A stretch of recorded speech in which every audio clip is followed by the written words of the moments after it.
Never ages all those born, Elvador must prove their worth to the head of the clan.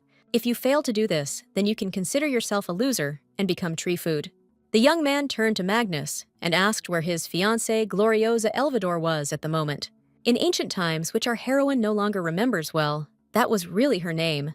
The Havan clan, the flower people who grow special flowers, an isolated, powerful family with a proud and thousand-year history.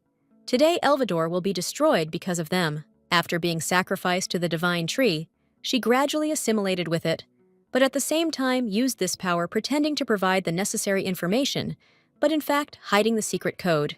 A little bit more, and she will bring here a man who will overthrow Elvador, but this man is her fiancé. This is none other than Duke Arvid Yultachia. How could such a coincidence happen? The guy repeated his question about where his bride was, and if he didn't answer, this time he would lose his tongue. The young man hissed that this girl was behind the curtain that was behind him. The girl felt sorry that she would not be able to personally see the unhappy face of her older brother when he became enslaved by the one he ignored, just because he was a child. After Gloriosa heard someone's footsteps, she thought that if she still had a heart, it would probably be beating very hard. When the young man saw in front of him a girl who had grown together with a tree, he understood why he had been unable to find her for so long. He always felt suspicious about it, and wondered why he felt like they were trying to take him somewhere instead of killing him. But it turns out, she was asking him to find the divine tree, or rather, her. But in any case, thanks to her, he had fun rivalry with her, was the only incentive in his damned life. Then he came closer to her and asked what the girl wanted him to do. Gloriosa replied that she really hoped that these people would suffer as much as she did.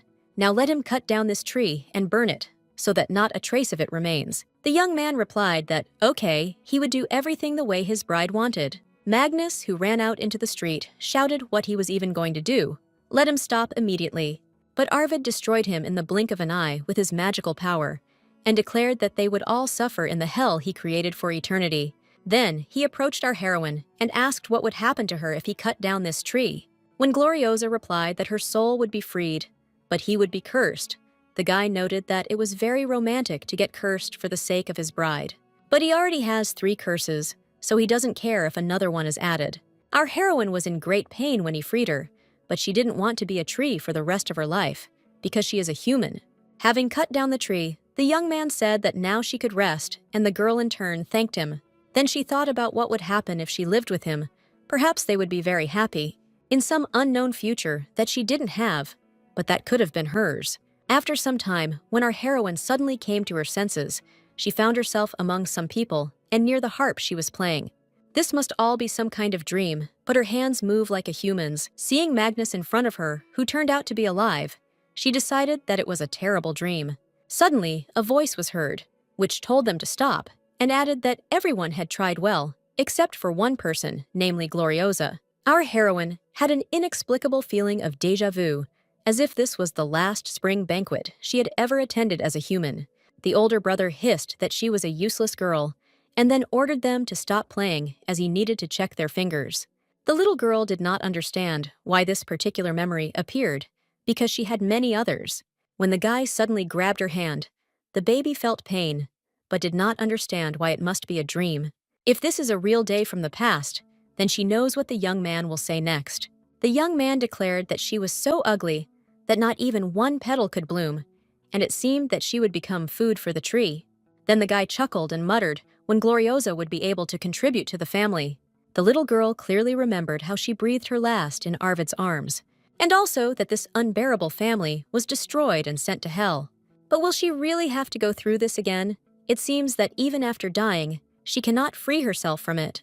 Her thoughts were interrupted by her brother's voice, who before leaving said that from today on, she would be on probation and that she should practice on this lyre in her room.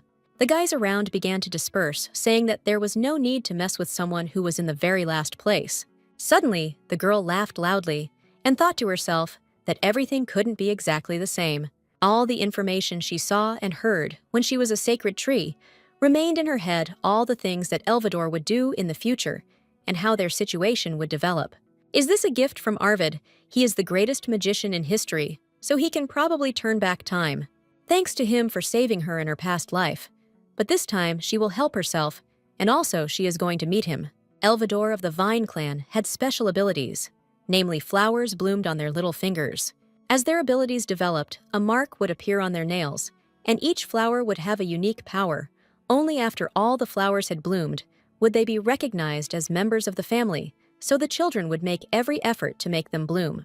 They usually bloom by the age of 12, but in hers, they had barely begun to bloom at the age of 14, and even then, she had no special abilities. Of all the 37 children of the previous head of the family, she was the most useless, and in the end, she was abandoned as fodder for the tree. Looking at herself in the mirror, the little girl was convinced that this was really not a dream. She really became human again. And also her abilities returned to their previous state. Only a bud was visible on the nail. But suddenly, a flower appeared right in front of her. The little one was surprised that she really had not only memories, but also abilities. However, the power of her flower is a flower flame that cannot burn anything. It only looks luxurious, but in fact it is useless. What should she do with it now? There was a sharp knock at the door, so our heroine realized that she needed to hide the flower as quickly as possible. It turned out to be a servant who asked what she was doing there at all, and why she didn't practice playing the lyre. This woman's name is Noma. She is her nanny and maid as well as a spy, who reports to Magnus about her every move. When the maid said that she needed to sit down and play quickly because the baby was only giving her more work, Gloriosa replied that she wouldn't.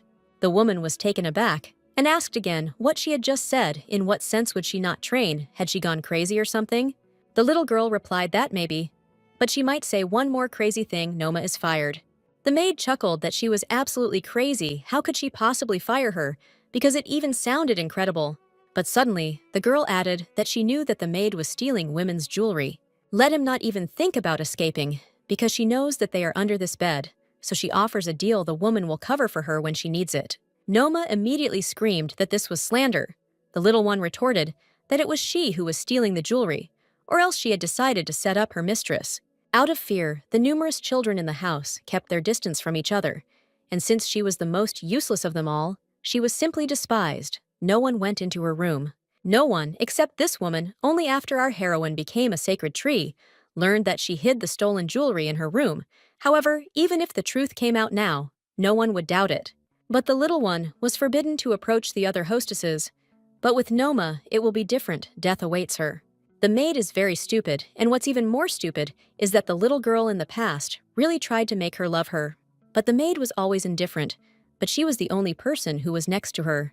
However, the girl would no longer act so stupidly, after which she declared that she was going to go to the first mistress. She will tell her that someone is stealing jewelry, and that she has 4 accomplices. Let her think about which of these 4 will confess first, because it was she who was in charge of everything. Servants who have worked in Elvador for a long time must be smart to survive. They must know what is safe to touch, and what should be absolutely avoided. The maid didn't understand what had happened to her at all. These were no longer dead eyes. They were eyes that radiated a bright and vital force, as if overnight she had become a completely different person. Gloriosa asked if she had anything to say, and noted to herself that she was smart. It was time to choose. After thinking for a moment, the maid addressed her respectfully and asked if she wanted Noma to do something for her. The girl ordered that she go to all the other servants and tell them to come to her one by one secretly. And let them also beware of the cannibal. There is no guarantee that only Magnus can make him bloom. A few days later, the little girl was lying in her bed and wondering if Noma was really that scared. Since she is Magnus's only sister, the maid must have thought that the baby might also raise an ogre. Our heroine suspected that the woman would want to run away, taking all the jewelry with her, because she was capable of such a thing. This was a plus, because in the end everything worked out well, because now there were fewer eyes watching her. She managed to attract several more maids thanks to the information Gloriosa received when she was a sacred tree. But the problem was that its flowers were not capable of burning anything, they only left soot behind. This was one of the main reasons why she was chosen as food for the sacred tree. I wonder if her abilities have changed since returning. She doesn't know the details, but it's clear that the regression has affected her body. Her whole body hurts because of the high temperature. It's very good that she's on probation now. Then she decided that she needed to eat something to cheer herself up, and she saw some note under the plate. It was said there that a guest from the Duchy of Yulticia would arrive very soon. Today was the only day of the year when Elvador opens its doors and welcomes guests. There will be a grand spring banquet the day when Arvid will arrive at the estate. On this day, all 4 duchies of the empire are invited: the family of the north and connections, Gaios Elvador, the flower family of the east Anas, the family of the chronicle in the west, and the star family of the south Eultecia. The first emperor gifted each duchy only the heads of the family, and their successors knew what these divine objects were and where they were hidden. The Tree of Wisdom, Elvador, was one of these items, and Arvid in the future destroyed all divine gifts, including this tree. The guy was going to do this in his youth. Then the little girl can be useful to him because she knows the essence and location of all divine objects. You need to hustle a little in order to talk to him. This will be her first game. She had already suffered enough while she was a sacred tree. The only question was whether her half-brothers were still as stupid. While the little one was thinking about who to start with, a voice rang out and sarcastically asked if the probationary period was already over.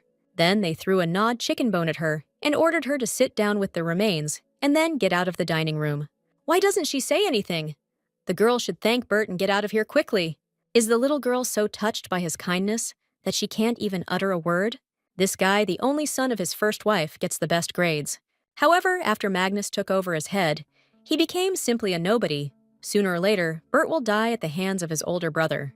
Knowing all this, our heroine understood how worthless the young man was. Then she sighed dramatically and thanked him, adding that it must have been very tasty. Now, thanks to his beloved brother, the little one will be full. The young man did not understand what was happening to her. What kind of facial expression was that? He thought that she would, as usual, grovel. But why was she only smiling? And then Gloriosa looked at him confidently and asked if she shouldn't give him something in return. Maids immediately materialized around him and poured a bucket of some liquid on him. After this, there was a deathly silence in the dining room. Everyone present did not understand what had just happened. The young man lost his temper and shouted, "Are they all crazy? Do they really think that they will get away with it so easily that he will personally punish them?" One of the maids replied that he could not do that, for that he first had to get permission from the head of the family. And the words he just said can be considered as a challenge to the authority of the head of the family. The little girl added that if her brother continued to behave like this, she would have no choice but to report everything to the head of the family. When the guy shouted that he should just dare to do that, did he really want to get spanked? Gloriosa noted to herself that no matter what he did, it would be useless. In this life, unlike the last, absolutely all the maids are on her side. She knows everything about everyone who eats and sleeps in Elvador, their families, their desires, so making them your puppets turned out to be not so difficult. You just need to use the carrot and stick correctly. After which, she asked why the young man was so angry, since he had received first place undeservedly. The young man knew all the answers perfectly well in advance, and that is why he was victorious. It is because of this that Ayla has always been only in second place in this ranking. When Bert asked in surprise how she knew about this, the girl stated that he did not even deny anything. The girl lost her temper and started calling him unflattering names, shouting that it was not for nothing that it seemed strange to her. Then, our heroine decided to proceed to the second part of the game and headed towards the window, after which she stated that they would have to get stuck here for some time. Let them not even think of running away, for it is impossible. All the doors leading outside are locked by the maids. It's better to avoid windows if the guys don't want to burn alive. After which she jumped out and noted to herself that her body had not yet fully recovered, as it was difficult. They can only be locked up for a short time, so there is not much time. If they do not appear for a long time, they will start looking for them, so you need to hurry. It was necessary to move along the street, crawling, in order to remain unnoticed. Suddenly, her nose started bleeding, and the little girl realized that she was too tired, because it was the first time she used her ability, so it was quite logical that it was a blow to her body. In addition, our heroine's endurance was initially very weak. Then memories came flooding back to her of her mother, asking what had happened to her daughter, whether she had gotten hurt somewhere. After which she hugged the baby and told her to remember that she was born in Elvador. The more pain they suffer, the stronger they become. But if something happens to her that will be difficult to bear, then let her find her groom. Her fiancé is the son of her mother's most valuable and special friend. Together with him, they will definitely be able to overcome everything. Soon after the woman told her this, she suddenly left this world as if she had foreseen her own death. As her mother said, the girl became as strong as her past life was painful, and she will definitely meet her fiancé. Suddenly, she heard a conversation between aristocrats. One of them said that he had heard that her son had distinguished himself in hunting competitions. Gloriosa noted the shiny silver hair. She only saw his back, but even by his voice, she can determine who it is, none other than Arvid. The little girl was very happy that she was able to find him faster than she could have imagined. But how could she approach him? The guy continued that he heard that he had amused the crowd by shooting arrows in the wrong places several times. The woman did not like this, and she objected that her son had a gentle temperament, so he was not able to shoot the unfortunate animal. He simply knew little about it. The young man asked him to forgive him if he had offended her in any way. He thought that they would also like the story about her son, since they were talking so animatedly about the young lady whom they had never even seen. While the little girl was thinking about what they were talking about, the woman screamed that she didn't know why she had to listen to his insults. She had never met her, but the information was true. Moreover, this incapable younger sister of the head of the family was nowhere to be seen even at the banquet, and the girl immediately realized that they were talking about her. If Arvid stood up for her, then it turns out that he also knows that she is his fiancée. The young man bowed and added that he hoped that her son's hope of becoming a royal knight would not come true. Goodbye. Our heroine noted that he was heading into the forest, so she needed to follow him before she lost him. But suddenly, a man shouted that he would go right away and teach this puppy good manners. Gloriosa realized that he could really hinder her now, so she decided to act. Therefore, on the table near the scandalous man, flowers immediately appeared that glowed brightly.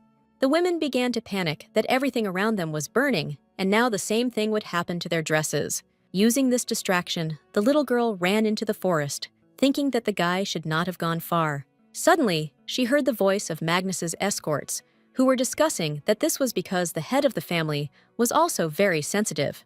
After all, who could come to such a place? It was all very annoying, but they needed to look at everything quickly. Our heroine understood that if they went in her direction, then everything was lost. But she could not get caught by them in this way. What should she do? Suddenly, one of them said that he heard some sounds, as if something was moving behind the tree. The little girl understood that if they caught her here now, then all plans would come to an end, but she didn't even have anywhere to run. When the young people looked behind the tree, they saw no one there. They were very surprised, because they were sure that there was someone there.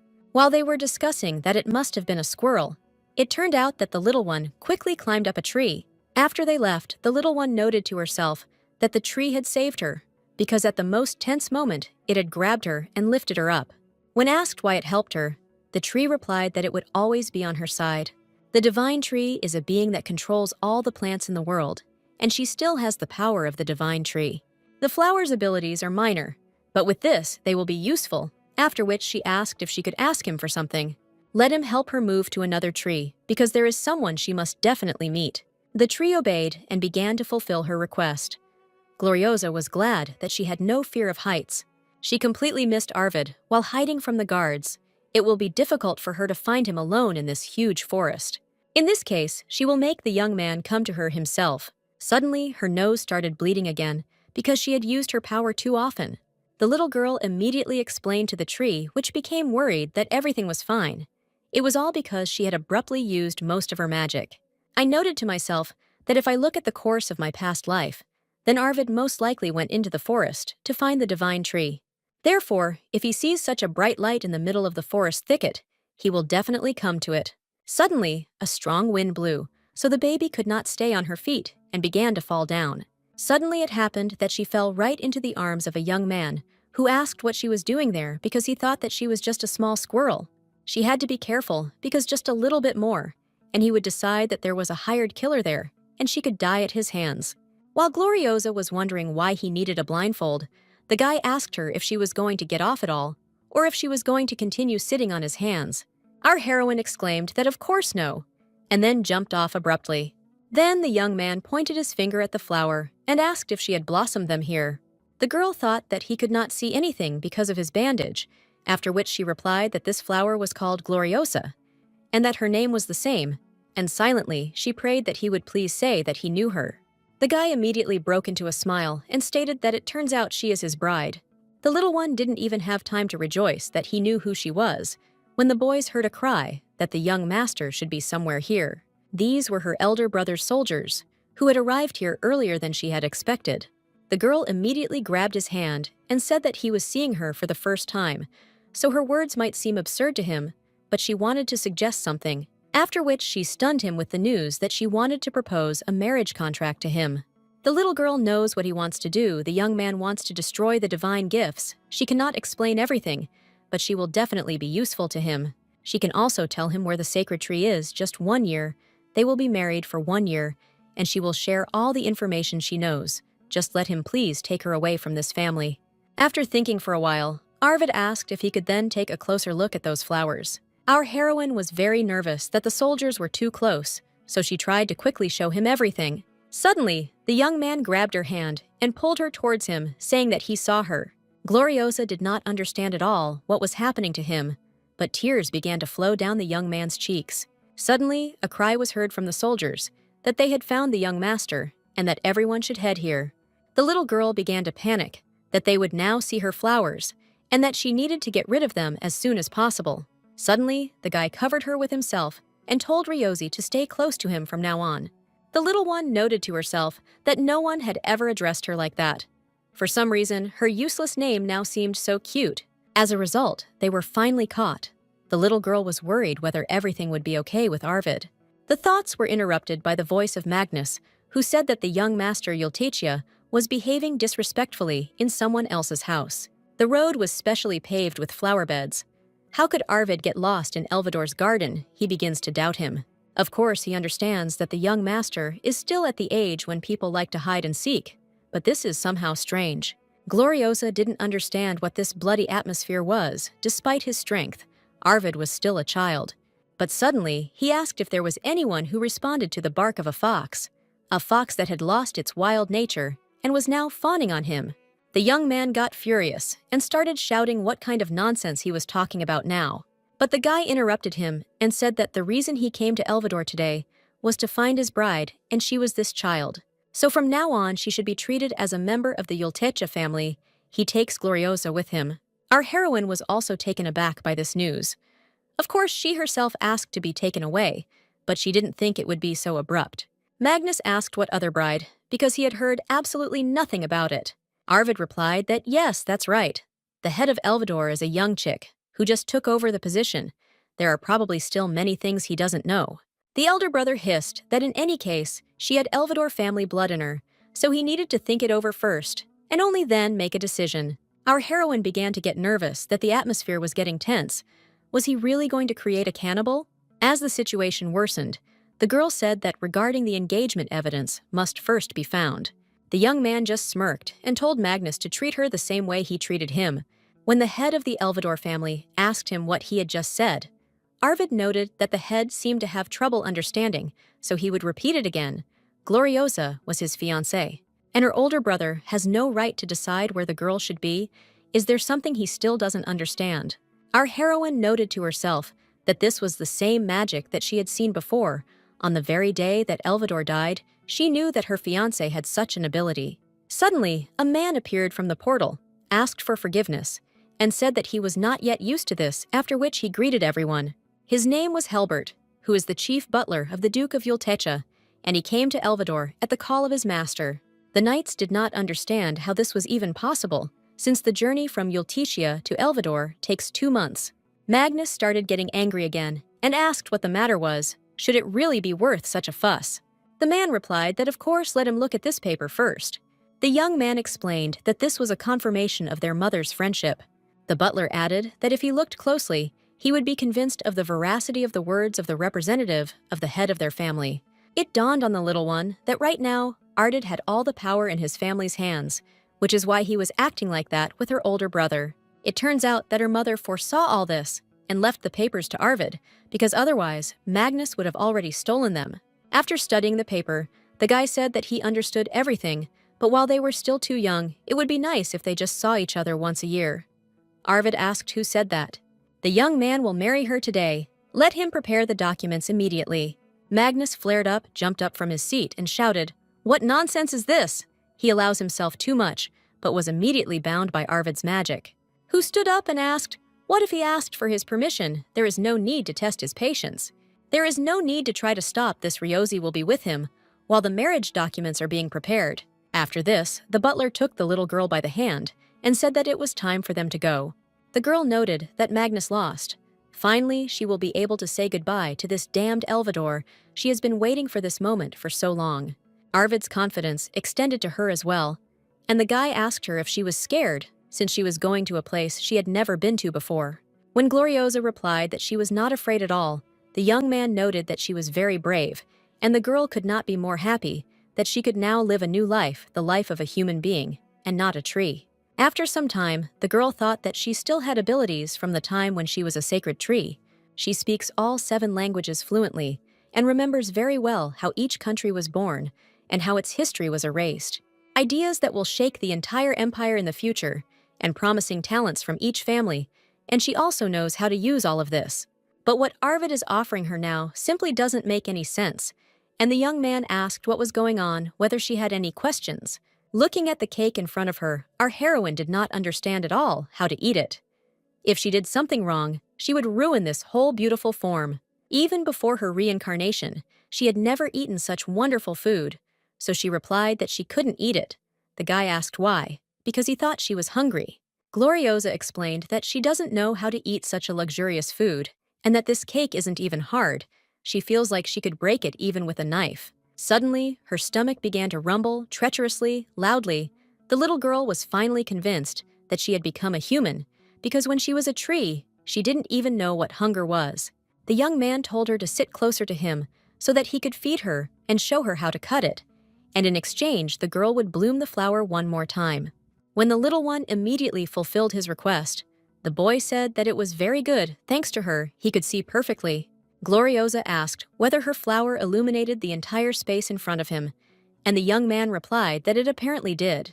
Our heroine smiled and said that she was very glad that she could be useful to him. After all, everything that has no value is thrown away, and she does not want him to throw her away. The young man silently handed her a piece of cake, and the girl objected that if he told her how to do it, she could eat it herself. But Arvid wanted to feed her, so he asked her to eat quickly because his hand was already tired. After eating a piece, the little girl admired how delicious it was. It felt like it was made from angel wings and clouds. The young man was amused by this and said that his bride was expressive in her expressions. Gloriosa noted to herself that they were still in Elvador's castle, but just being around him made her feel very calm. Their idyll was interrupted by the voice of the butler, who announced that he had brought the marriage documents prepared by Elvador. Then they began to read what was written there, namely that a wedding of the appropriate level between the 2 families would take place after reaching adulthood. If after this Gloriosa wishes to divorce, then so it will be also if she does not become the legal owner of Yultecha, then the marriage will become invalid. The little one noted to herself that in any case, he had set such conditions not knowing that this was an arranged marriage for 1 year. But she didn't even think that Magnus would let her go so easily. Also a little earlier during their conversation, it seemed to her that Arvid whispered something else in his ear, whether it was a secret that could deal a fatal blow to Magnus. She was a sacred tree, but she didn't even know about this information. She was very curious, but now everything is fine. Anyway, the guy said that it was possible to sign it.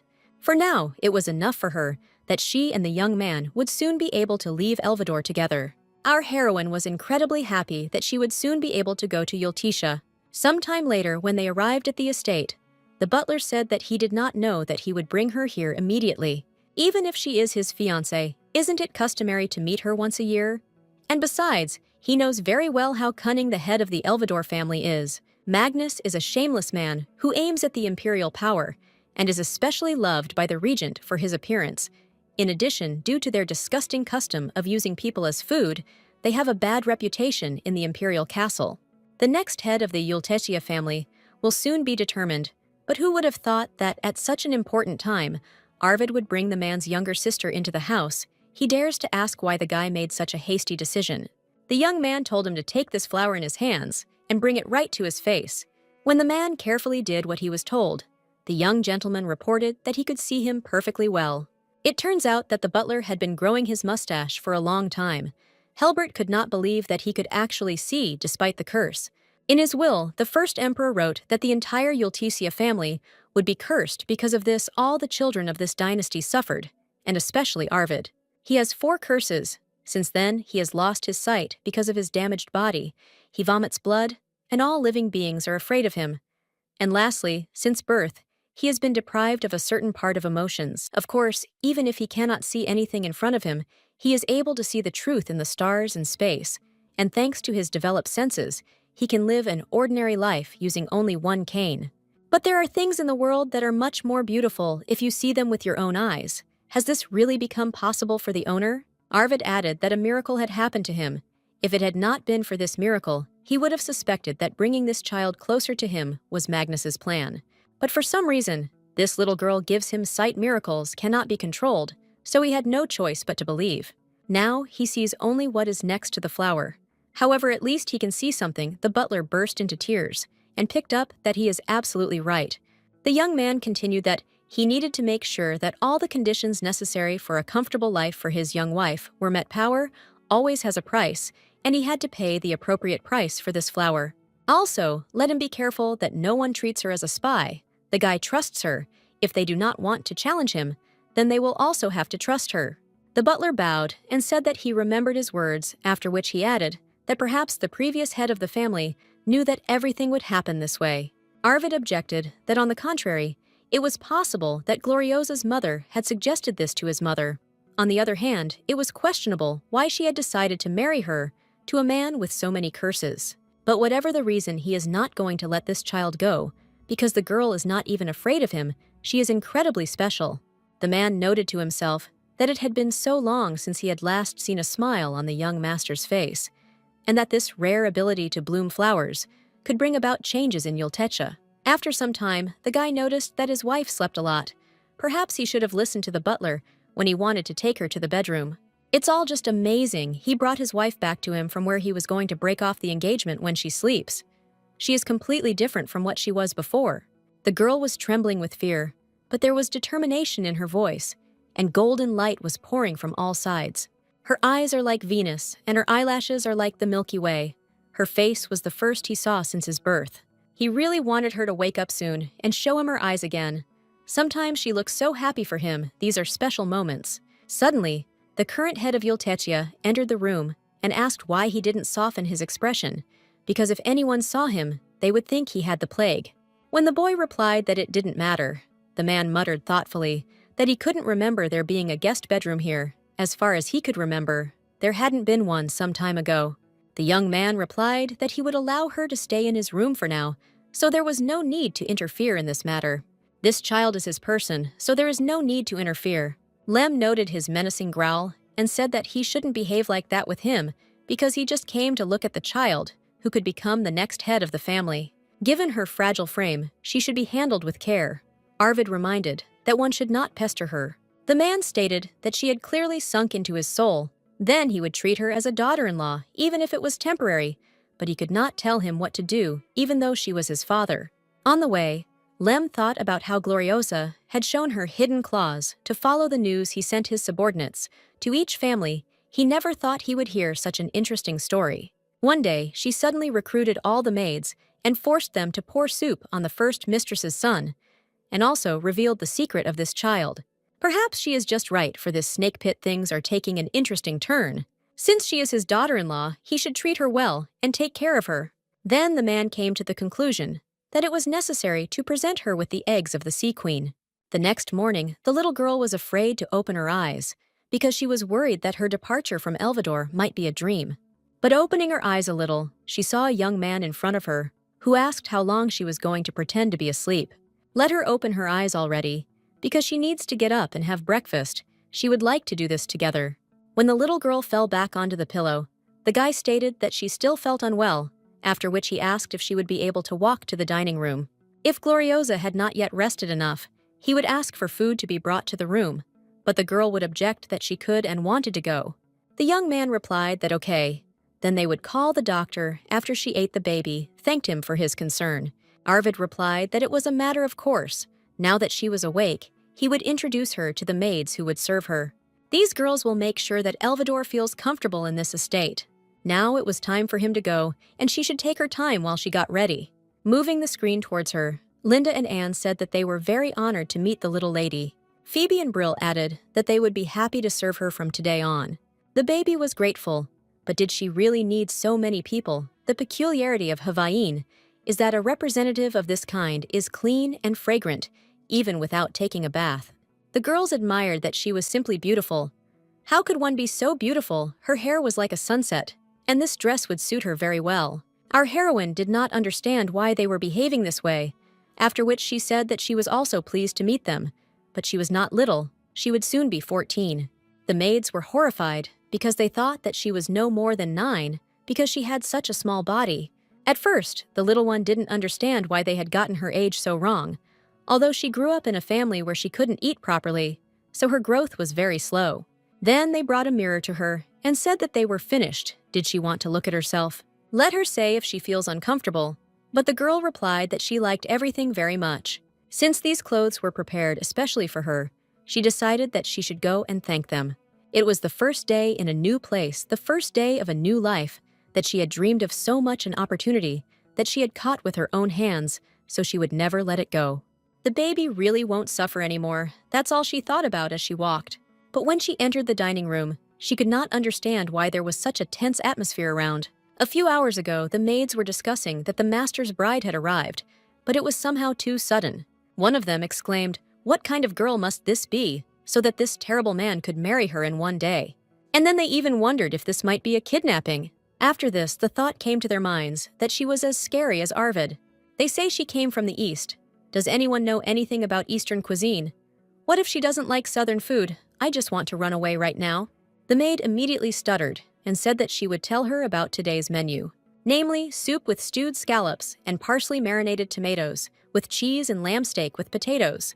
While the little girl was getting ready to try it, the maids prayed that she would like it. But in fact, they had nothing to worry about at all, because the little one immediately said that it was delightful. The girls immediately breathed a sigh of relief and began to think that perhaps she was not as scary as they thought. When the guy offered her to try a steak, the maids noted that even the master became softer next to her. They immediately wanted the girl to stay with them forever and become their mistress.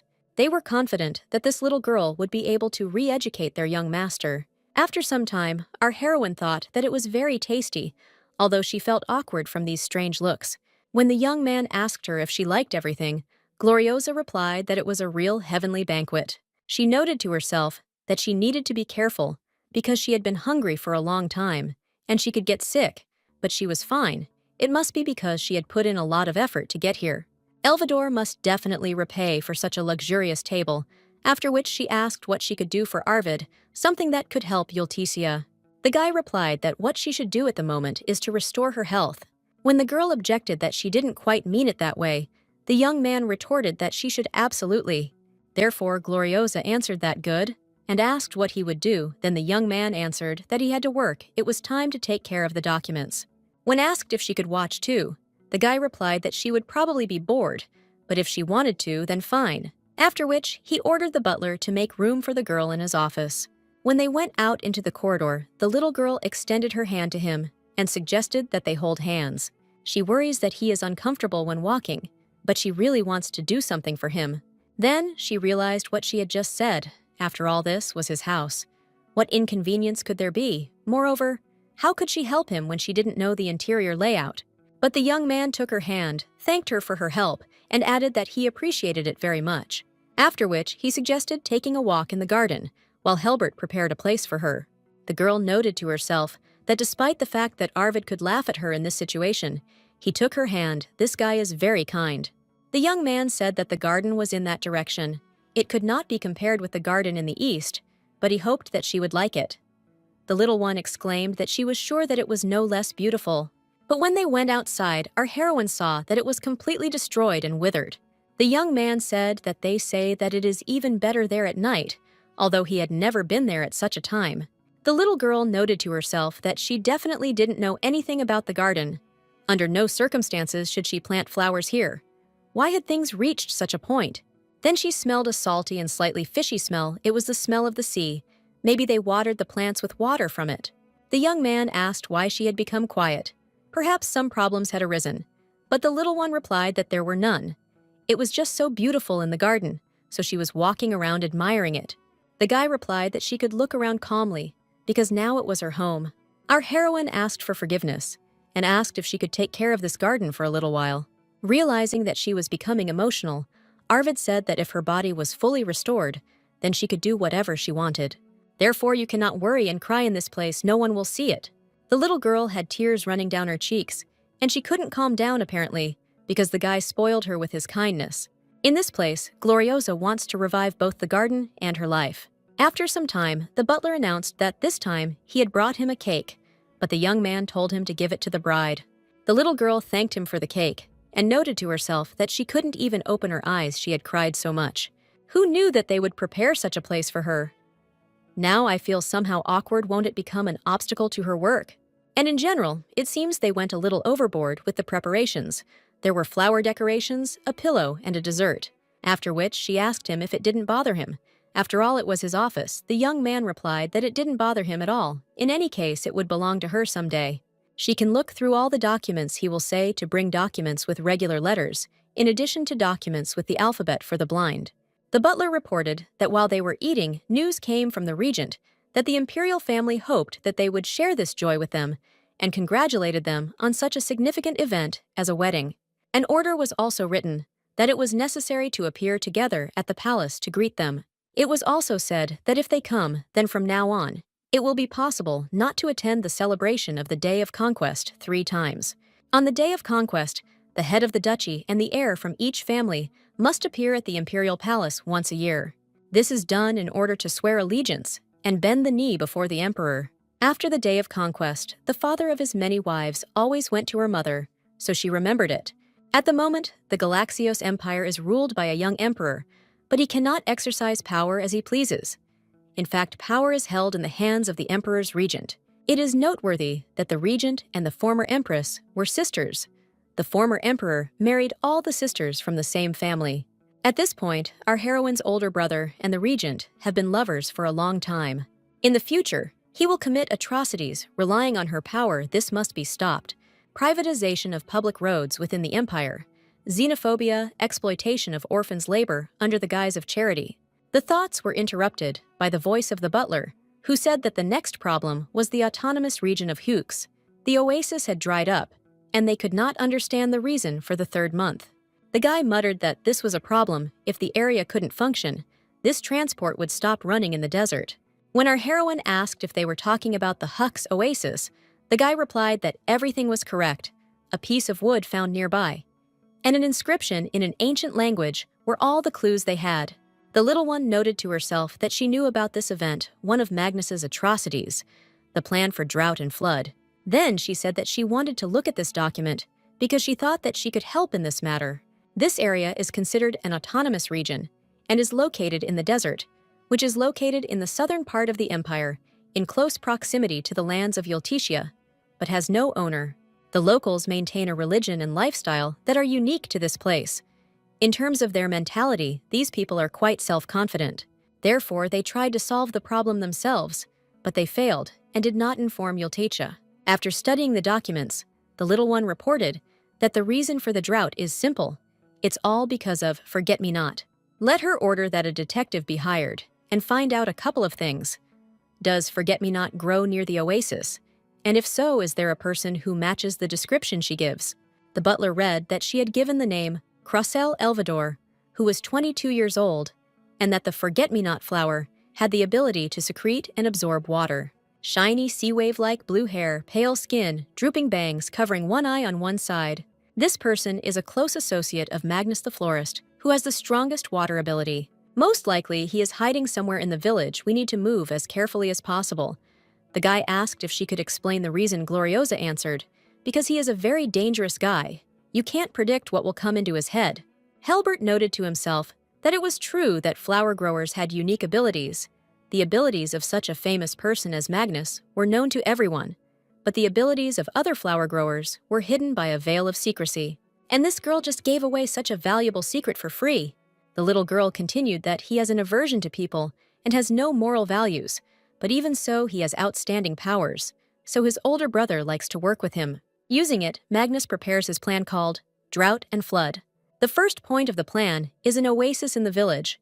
The water absorbed in that place will be poured out in another area, and both areas will suffer greatly.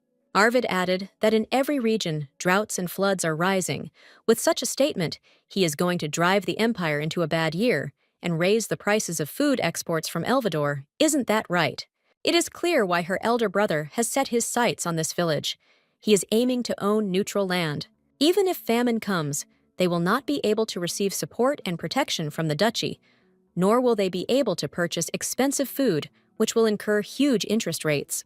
And since they have a tendency to be independent, they will let you know about it late. It looks like cruel usury. Then the young man asked if it was okay that our heroine told him about this. When the little one sighed heavily and said that she told him she knew a lot and wanted to help, the guy jumped up to her and noted that she had a fever. You can't leave your body without attention. He should have guessed faster, after which he ordered the butler to call a doctor. But the little girl objected that she was just a little tired. The young man already thanked her for her help and said that she had helped him a lot. He would definitely grab Crossel so as not to disappoint her. Gloriosa noted to herself that if she captured him now, she would be able to stop the entire plan for drought and flooding. There would be no second chance. Then Arvid put his hand to her forehead, and the girl thought that she was so cold, if only this moment could last forever. After some time, when the boys put her to bed, the butler noted that she was truly an amazing person. She knows so much information, also has the ability to evaluate, assume, and relate each event. Based on the situation, the baby does not look her age at all. The guy replied that yes, she had been a great help to them today, after which he suddenly began to be choked by a coughing fit. After using the handkerchief, Arvid saw that there was blood on it and muttered that time was running out. He noted to himself that he might have to hand over the seal faster than he thought, but he was sure that she could handle it. The woman becoming the head of the family is a system that operates only in the Yulticha family. Since ancient times, only one single son is born in their dynasty. The son who bears the Bayan curse was deprived of the right to inherit the position of head of the house from birth because of the first emperor. Thus, they found a way out of the situation. To marry from childhood, the bride who will become his partner from an early age must live in the duchy and take lessons from the successor. There are 2 candidates in total. The first one was chosen personally by the Yulticha family. The second is chosen by none other than the imperial family. For these candidates, the family prepares several tasks and brings them to the temple. The guardian spirit of Yulticha chooses the tests himself. Thus, after conducting all the necessary tests, the guardian spirit chooses one girl, and as proof that she has become the head of the family, gives her a diadem. The stone inserted into the tiara reacts only to its owner, and the color changes depending on who wears it. The girl chosen in this way will carry the time of Yulticha on her shoulders. Under normal circumstances, Arvid's mother would have been responsible for choosing a successor. Gloriosa could learn a lot from her as a candidate for successor, however, if everything went according to plan. When the boy began to drive away useless thoughts, a small dragon appeared, and he stated that this must be a message from his father. The creature reported that he had found a clutch of sea queen eggs. She had laid the desired eggs deep under the water. Of course, she is in egg-laying season now, so she is very sensitive. It will take him some time to return. Let them hold out for another 10 days. Lem hopes that the eggs will be to the baby's taste. The butler exclaimed how he found the clutch in time. One of the top 3 delicacies in the world, the sea queen is very ferocious during the egg-laying period. Due to the difficulty of obtaining eggs, the eggs are sold for gold equal in weight to the egg. The boy replied that it had been a long time since his father had done anything useful, and that it would be necessary to send a little regent. He then called his assistant to him and asked how things were going in Elvador. Cullen reported that there was a fire, but no damage. However, since there are so many wooden buildings in the east, quite a lot of storage barns have been lost. The young man noted to himself as expected from the Gloriosa fireflower. Despite everything burning so brightly, this power was not capable of burning anything or causing pain. But he is different, so he feels that this is not enough, and earlier ordered the burning of Elvador's mansion. The subordinate added that as he expected, Magnus seemed to be rather dismissive of his younger sister. Not only was she accused and criticized for trifles, but the lady was also not properly looked after and was treated with contempt by everyone. Arvid muttered that now it was clear why she still looked like a 9-year-old child. This information completely infuriated the butler, and he screamed at how one could be so evil and how they dared to torture a small child. The young man said that first he needed to calm down because he even had horns. Helbert came to his senses and asked for forgiveness. As he knows this is a characteristic feature of minotaurs, it was difficult for him to contain his anger. The young man replied that he understood him perfectly well, so he also couldn't leave everything like that, after which he asked what business Magnus was working on at the moment, let him get rid of all the small fish. The man replied that he understood that the little girl's elder brother was doing his best to use private property to pave the way. The gentleman replied that it was true that he could not leave this arrogant fellow alone, even if he failed. Then he snapped his fingers, and many shadows appeared around the assistant, after which he added that they did not realize the value of Gloriosa, and behaved with her in such a way they will have to be made to pay for it. Let them go to the scene of the crime and kill everyone who bears the name Elvador. The butler fully supported this idea and shouted that it was necessary to get rid of them. Arvid added that this should be kept a secret from his fiancée. The girl would not be able to cope with this. It might seem quite cruel to her. The man replied that, okay, but they should talk to the lady about something else. Her rival is none other than the regent's niece. He means Miss Eyre Pick. The next day, when our heroine woke up, she wondered when she had managed to fall asleep at all. Her future husband told her that she had been examined by a doctor for some time. Then the girl watched with interest as the young man worked. Most likely somewhere at this point, she fell asleep. It probably wasn't easy to move her here. Through her sleep, she heard the guy say that the decision had already been made anyway, and it seemed like it was something sweet. Or maybe it was a dream the girl could not fully understand, as she was half asleep. Then she noted that, thanks to the kind word, she feels cheerful, so she needs to quickly plan further actions. Namely, to draw up a plan to destroy his older brother, whose main activity at the moment is the privatization of public roads. After the road is completed, she will use her power to block other roads with bushes and force him to use only her roads.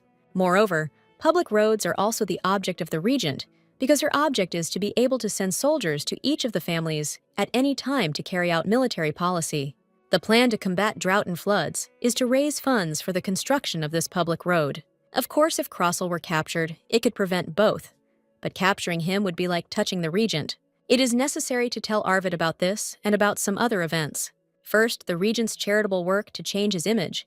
He will build an orphanage in Elvador, which will be run by Magnus, but this is nothing more than a ploy to use child labor in the granaries. And also the enslavement of other races. The elves were sold simply as decoration, and the minotaurs were used as gladiators. The elder brother was involved in all these atrocities. Maybe that's why she came back in time. From now on, the baby should remember only one thing: revenge. First of all, she will completely destroy her elder brother and stop his evil deeds. Then, if possible, try to lift the curse from Yulticha. But to do this, at least you need to become the head of this family. After which she realized that although her self-esteem had increased a little, she still understood that she was not suitable for this position.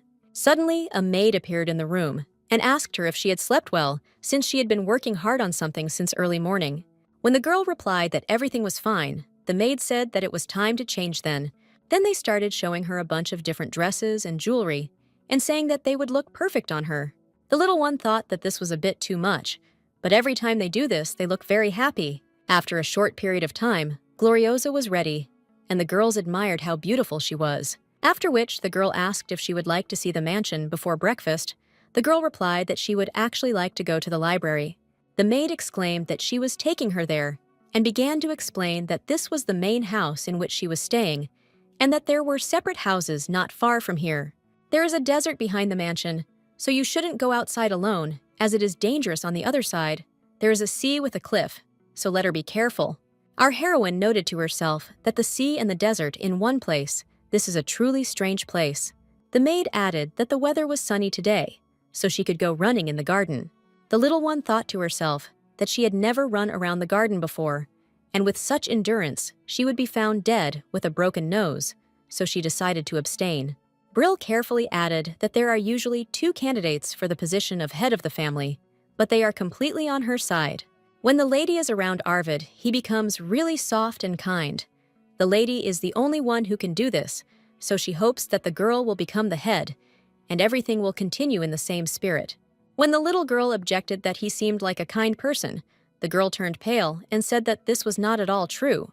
Gloriosa noted to herself that nevertheless she was still pleased to hear it. She was a little depressed that someone like her had to compete with Ayur. Besides, she is a member of the imperial family. It is only fair that she should have at least some advantage. Lem suddenly appeared abruptly, picked her up in his arms, and exclaimed that, as he thought she was too light. While the little girl was still realizing that this was none other than her fiancé's father, the man asked why she was so light as a feather and whether she was eating at all. After some time, the man asked for forgiveness, as he was not accustomed to Eastern etiquette. Our heroine replied that in the South, it is generally difficult to meet a lady like her. Lem noted that she looked more like a child who was about to become emaciated. The little girl objected that she was already 13, so she could be considered a lady, after which she looked at the table and asked whether she needed to eat it all since she was already full. The man replied that, yes, it was a bet. If she ate it all, he would admit that the girl was a lady, after which they began to put food on her plate again. The girl asked him if he really liked it so much. When she eats well, the current head of the family replied that of course he did. She is going to live in his house, and even claims to be the head of the family. He has no choice but to feed her well. Gloriosa noted that she almost fainted from shock a little earlier, but he does not seem as bad as she expected. After which she said that she had one question. The man replied that she could ask whatever she wanted. Why does the man think that she will become the head?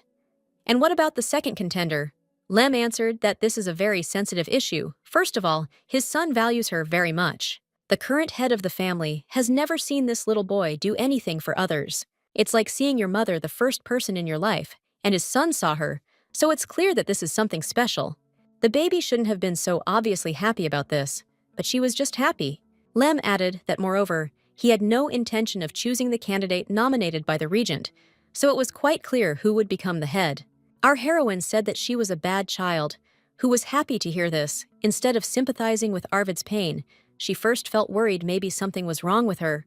Her fiancé's father objected that there was no such thing as a bad child, and it was the same with her. In addition, the test evaluates the ability to make decisions and get out of a crisis. While on the edge in this regard, she must cope with everything well. So of course the keeper will choose her, and someday this will become her dignity. Then the little girl carefully asked if anyone at the estate looked after the garden. The man replied that as far as he remembered, Helbert was the one doing this. He is their butler and assistant and gardener, in general. He is responsible for everything. The little one was surprised to herself that they really don't have any system. When Gloriosa said that she would like to take this responsibility upon herself, there was a knock at the door, and someone asked if he could come in. Our heroine immediately recognized the young man by his voice, and was surprised why he was knocking on the door of his house. The father noted that he was just in time. It seemed that this little girl wanted to take care of the garden. There is no need to be upset that she told him about this. He knows that inside the sun is burning, even though he pretends to be cold-blooded. Arvid objected that this never happened. There is no need to be mistaken. Then the man stood up and said that if he continued listening to this, his goosebumps would not go away, so they had better go. The girl laughed and noted to herself that it was quite cute, and the boy asked if her father had bothered her in any way. Our heroine replied that no, he simply fed her very tasty food. And as for the garden, as she already said last time, she wants to gradually improve it. The young man replied that no problem, he was completely at her disposal, but she could only take care of him after he had fully recovered. The baby objected that she was already healthy, but the guy said that the doctor thought differently. She needed to eat more, gain weight to become stronger. Gloriosa noted to herself that he often grumbled, but she felt that it was said out of concern and worry for her. Then the young man took her hand and said that since she had already eaten, it was time to take her medicine.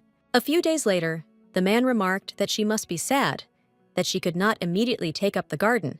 The little girl replied that his son's judgment was correct, so she had no other choice. Lem replied that okay, instead, he would show her one good place, let her follow him. After some time when they passed through the forest, the man stopped abruptly and said that it was here. When our heroine looked straight ahead, she was completely delighted. It was an orchard.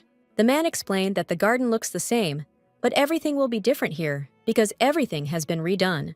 When the little girl looked closely at the sign, she saw that it said Gloriosa Fruit Garden. Therefore, she was stunned and asked if this place was made especially for her. Lem replied that yes, every child should have their own secret place. The little one said that she had never received a better gift than this. Thank you very much for that. But the father objected that there was no need to thank him for this, since his son had organized everything.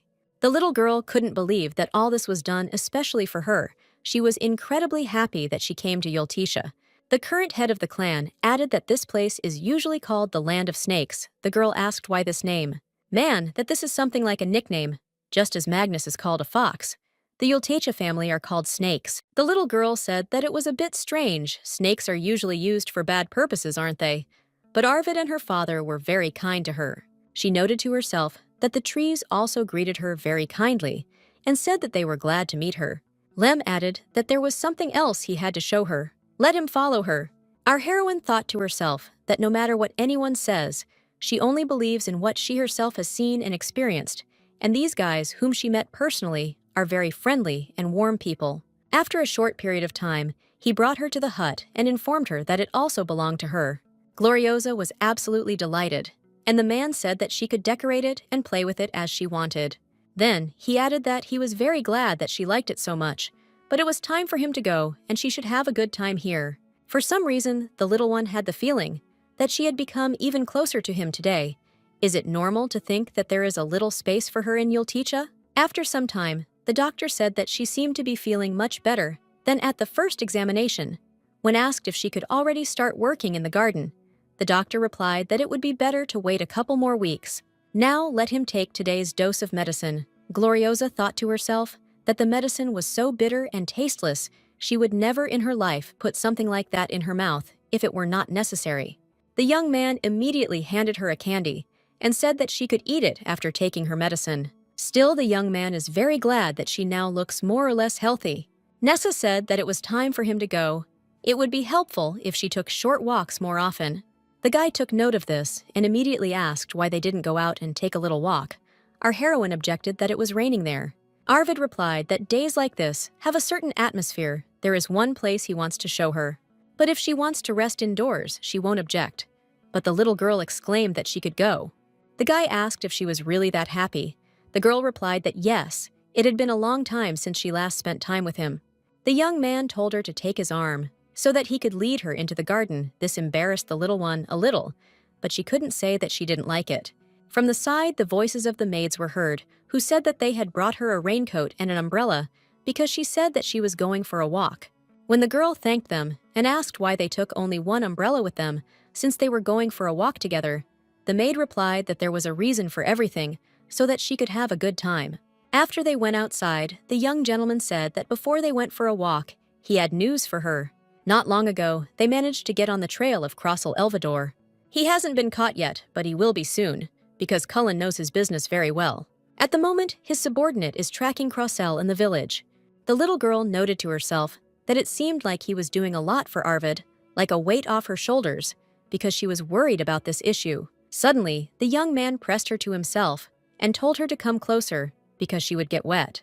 When they began to walk too close, the little one understood what the maid meant when she said that everything has a reason.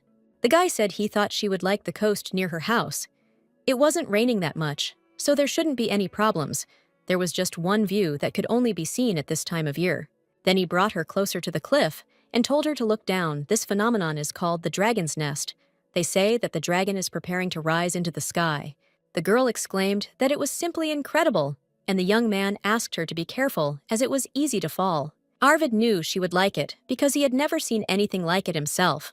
Gloriosa was a little upset that he couldn't see anything because of the curse, but it would be nice if they could see this scenery together. Maybe she can do something now because she has been secretly training to grow a flower, and now she can make 2 buds at the same time. But what she is going to do is, of course, much larger in scale, after which she said that this is her gift to him.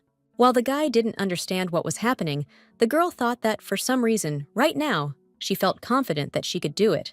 After which she illuminated everything around with flowers, and the young man was able to see the sea as well as the dragon's nest. Our heroine had a great desire to show Arvid what she saw herself. This was her only desire. She put her whole soul into it, a level far from those 2 buds that she grows at night, an abnormal increase in level. The fact that she managed to pull this off meant that she liked the guy incredibly. After some time, the guy thought about how, for the first time in his life, he saw a forest trees stretched out in a row after the burning mansion, and this time a spinning whirlpool. It's just amazing. Gloriosa shows him magnificent views every time. Until now, to find something beautiful, he had to look up at the sky. But thanks to this girl, he realized that there are beautiful things on Earth too. After which he decided that he should give her a gift, and then he called his servant to him. The first question was how the work on the presentation of public roads is going. The otherworldly being reported that the processing was complete, everything was completely ready. As for Crossel Elvador, his arrest also ended successfully. Sometime later, the maids admired how beautiful the little girl was. Her hair pulled back looked especially good. The girl asked them not to embarrass her. After all, she was already so deeply imbued with feelings for them that it was hard for her to think that they would ever have to part. The maids exclaimed, "What was she even talking about?" The baby replied that soon another candidate for head of the family would come, then perhaps one of them would go over to her side. The girls immediately began to lament that this was simply impossible. They would always take care of her. They would try their best to make her the official head of the family. In addition, the other candidate will have her own servants, with whom she will come from the capital. She will definitely bring 4 maids they will not lose under any circumstances. With her arrival at the mansion, it was as if spring had come again. Not only the lord, but his lordship, the duke, became kinder, and everyone took care of her with all sincerity. Our heroine noted to herself that everyone was afraid of the local hosts. The Yoltsia that she saw were different from those that others saw. Suddenly, the butler appeared and said that he needed to talk to Gloriosa. There is progress on the case for which she provided information, so the owner asked to take her to the outbuilding. The little girl immediately understood what was being talked about. It looked like that man had finally been caught. Meanwhile, Crossel was shouting how they even found him. Was this all Gloriosa's doing? What kind of story did this girl tell them? How dare she forget the mercy of her older brother? What a traitor. Soon Mr. Magnus will come to save him, and there will be no trace left of them. Arvid sat down opposite him and hissed that enough was enough. He couldn't listen to this anymore. It seemed that a plug was needed here, after which a snake appeared in the young man's mouth. After which, the young man stated that although they were similar monsters to him, they had different classes. As soon as the young master heard someone coming, he immediately tied the snake into a bow to make it look cute. Then he said that he should thank him, because now he looked too menacing to meet the little girl. Upon seeing her so-called relative, the little one stated that she had managed to catch him. The guy replied that it was all thanks to her. Now all that was left was to destroy her older brother's plans. Crossel couldn't believe that this was really a girl who had spent her life in oppression. Did she really think that she had made the right decision by betraying her master? Magnus feeds pathetic people like her to the man-eating flower. Our heroine only glanced at him and said one phrase that he needed to be gotten rid of. They must break the wings of her older brother. This man is a scarecrow who can do nothing alone. In order to hide his incompetence, he uses and deceives other people. Crossel was so stupidly caught and became useless. She noted to herself that even villains have the most sincere admirers. The young man always wanted to prove his usefulness, so for the first time, Magnus gave him a huge role. This is his weak point. It was not for nothing that she mentioned the word useful, because for Crossel it is like a red rag to a bull. Then she put her hand on his shoulder and said that thank you for being useful to her. Thanks to him, she managed to hide the truth and the lies of her information. From now on, she is going to put more and more pressure on Magnus's throat, bringing him to clean water. It is then that Yultich's love will come, and he will become the head of their family. My heartfelt thanks to him for this. Suddenly, the young man managed to get rid of the bandage on his face, and he began to call for water, screaming for her to die. Our heroine's mother's words immediately floated into her head, telling her that she needed to remember that the more pain they suffered, the stronger they became when they were born Elvador. When the girl found herself under a powerful stream of water, the guy laughed loudly and shouted for her to finally die. But the fun didn't last long, as it turned out that the little girl had managed to put up a flower protection in front of herself. Gloriosa noted that she deliberately got into this situation. She does not want to be satisfied with just a couple of blossoming flowers inside her. There is dormant and ancient power that she accepted when she was a sacred tree. This power is capable of controlling all the plants in the world. Then she noticed that the future groom was trying to open space, apparently wanting to help her. But the young man should not suffer either, because she managed to put a barrier on him. She is very grateful for the attempt to help her, but the time has not yet come. Crossel began to get very angry that this was not working, and saying that she was an arrogant girl. He decided to try something else, after which a huge wave appeared above our heroine's barrier, which was about to rush towards her. The little one didn't expect that he was still able to splash out water in such volumes, but he would never be able to cope with her flower anyway. The young man again began to rejoice in advance that he had managed to win after all. But he was deeply mistaken, because right in front of him, a huge tree began to grow from under the ground. When the roots started to reach towards him, the guy shouted that he shouldn't come near him, just not like that. After such a huge amount of energy that Gloriosa spent, she almost immediately lost consciousness. The young man thought that if the space had opened up a little later, a big disaster would have occurred, since it would take a long time to move all these trees at once. I wonder what has become of that young man now, whether he is even alive. When Gloriosa opened her eyes a little, the guy immediately started asking if she could hear him. The girl heard him, but she didn't even have the strength to speak. She felt as if something had opened inside her, after which she whispered that it was not necessary. The young man did not understand what exactly, but our heroine could only whisper one more word: "Forgive," and then immediately switched off again. The young man kissed her head tenderly and said that now she could rest. While Gloriosa was unconscious, she began to dream that she found herself in a forest. Then she realized that this was an unusual forest. This was her inner world, the place where the sacred tree connected with its essence. The sacred tree of Elvador is a condensation of nature, and for many years she tried not to be swallowed up by this huge fauna, so the sacred tree became her, and she became the sacred tree. But what will happen if suddenly her flower blooms right now? The vast field in this space is filled with her flowers. Now she can say with confidence that this place is now in her possession. The power of the sacred tree and the power of the vine clan have completely become hers. If she uses this power, she can become the head of the family. Suddenly, she began to hear someone's voice calling her by name, and she could not understand who it was. After this, she came to her senses and realized that she was in her room. She was very thirsty. Next to her bed, she saw a young man who told her to drink first, and then they would talk. Our heroine immediately realized that in her dream, she heard the voices of Arvid, who called her by name. Then the young man asked what it was all about, why she did something so reckless, why she didn't let him help in any way. The little one noted to herself that she knew that he wouldn't forget this so easily, after which she replied that this was done in order to save him, because the flower hurts her as a sorceress. Therefore, she could not enter the protective barrier that he was in. If she had entered, she would have simply burned up, so she decided to protect him. The guy noted that it seemed like the truth, but he was sure that she was hiding something. The girl asked to clarify what Arvid meant. The young man explained that the constellation of Libra is now shining in the sky. It symbolizes the truth. This means that she is still hiding something, since the constellation of Scorpio reacts to her. Then she was trying to overcome the border between life and death. Therefore, there is no need to lie to him. Let him tell the truth. The little girl noted to herself that apparently this is his ability. To some extent she knew about it. She saw it in person for the first time. The young man asked her once again to tell the truth, because there should be no omissions or secrets between spouses. The little girl was very surprised that he said exactly that she never thought that something like that would come out of his mouth. After which, she said that there was another candidate for the post of head of the family, so she wanted to develop her abilities before he appeared, so that she would not have to leave this place. Arvid said that she didn't need to worry about it. After their first meeting, he thought that he wanted to take care of her as the head of the family. If something happened to her, he simply would not be able to bear it. After these words, the little girl rushed to hug him.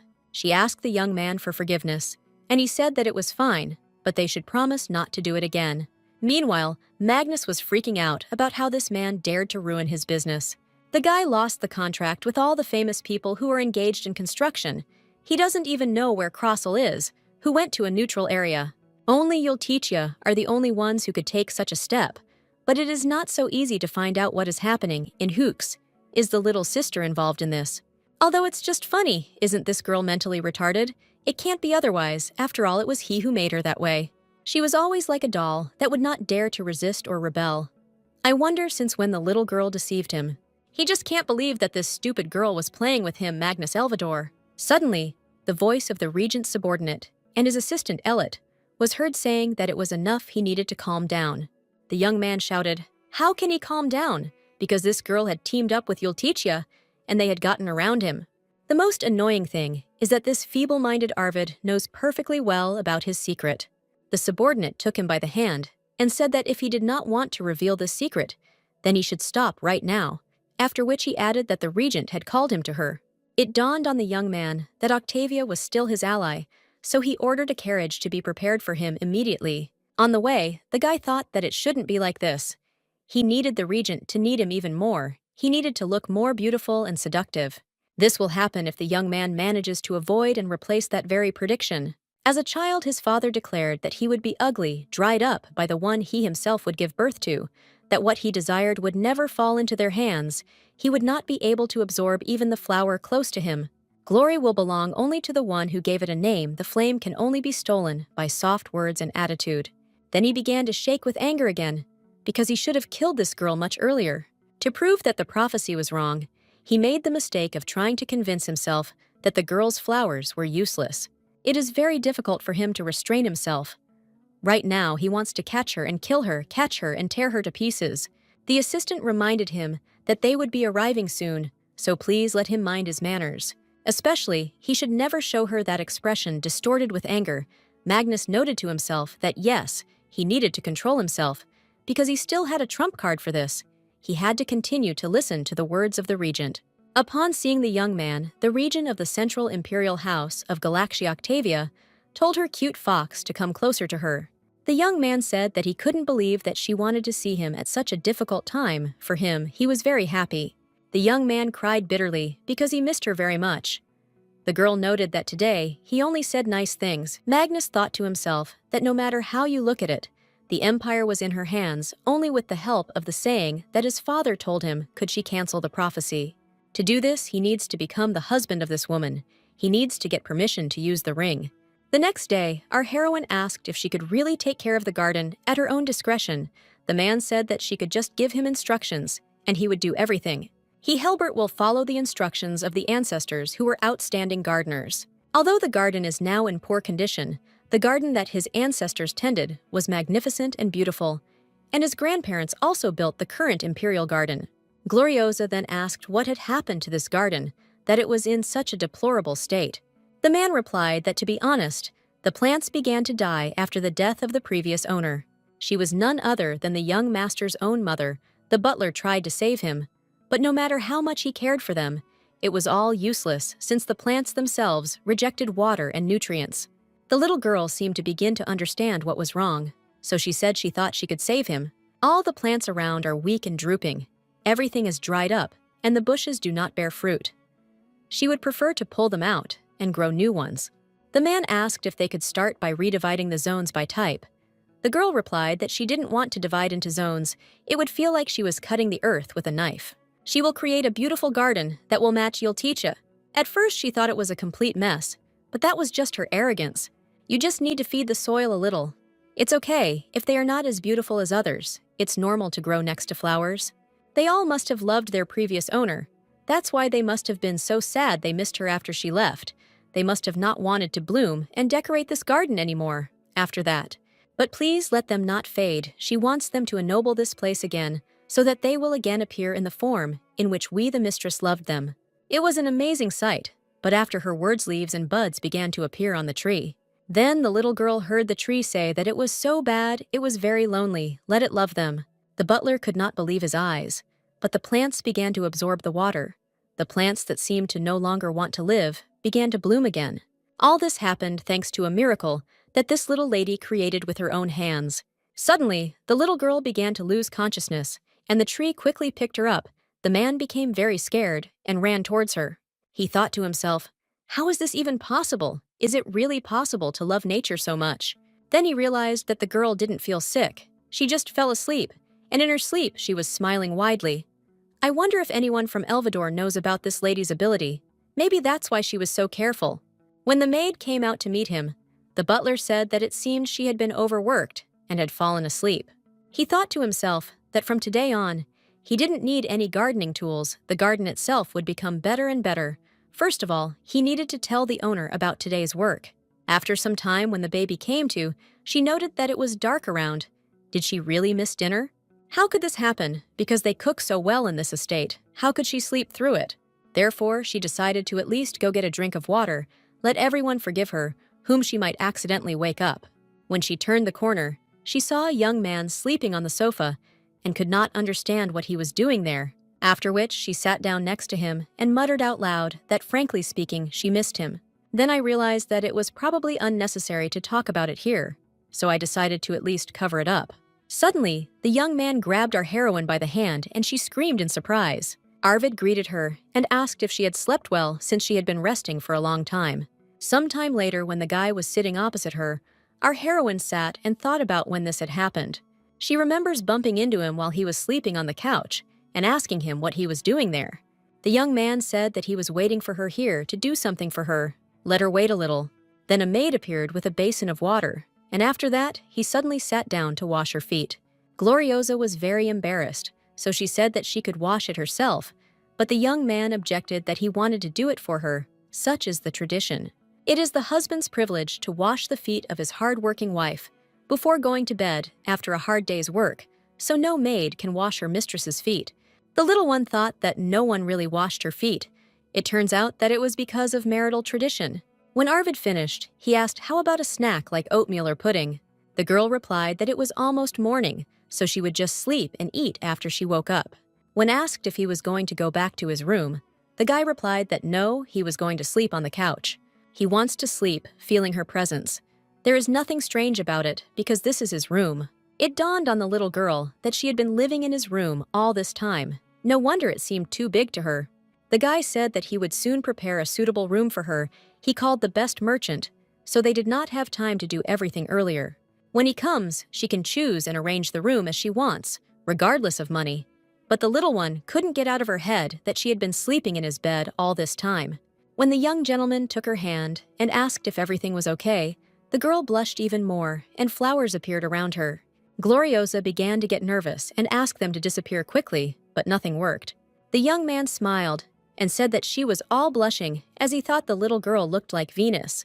Sometime later, while working in the garden, our heroine thought about what these words meant. She went to the library because she was curious, but even looking at the photographs, she didn't understand anything, but it was an amazingly beautiful planet. Perhaps Yultisha is a star family, that's why he called it a planet. Then she set about her work and began to hear the words of the plants, that they would hold on and trust their lives to her. Baby said not to overdo it, she just wants to be with them a little longer. Luckily this time everything was fine, so she didn't faint. Suddenly, the maids appeared worriedly saying that they had been looking for her for a long time. Seeing that Gloriosa was all dirty, the maid grabbed her by the hand and said that there was no time to explain everything, after which she dragged her along, saying only that the merchant had arrived. The little girl immediately remembered Arvid's words, that he would soon prepare a suitable room for her, the guy called the best designer, so they did not have time to do everything in advance. She seemed to know who it was, the merchant, who was nicknamed the Golden Hand, despite being a commoner, a man who was determined not to bend even to sell his goods to an aristocrat. This is none other than the head of the trading guild, whose name is Rishavel. In fact, this is the first time she meets anyone as a hostess. Meanwhile, the assistant was indignant that they had been waiting for more than an hour. Even the gentleman came in person. What kind of impudence was this? The merchant muttered that this pickled peach was amazingly delicious, so let Jen just eat it.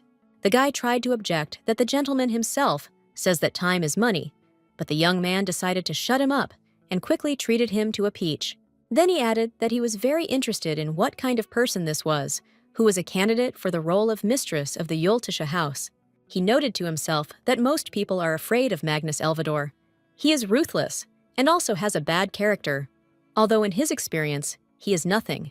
Then he began to remember how at one of the events he was told that the guys could not believe that he had climbed so high, despite the fact that he was from common people, he had outstanding skills. But then they added that it was still doubtful there should be a limit to the views that a commoner can express, whether it is really a matter of ability and not a coincidence. Perhaps this is his skill. It would be very interesting to see how long he could hold out. The guy noted to himself that once again, they had decided that it was just a ridiculous coincidence, it was too obvious.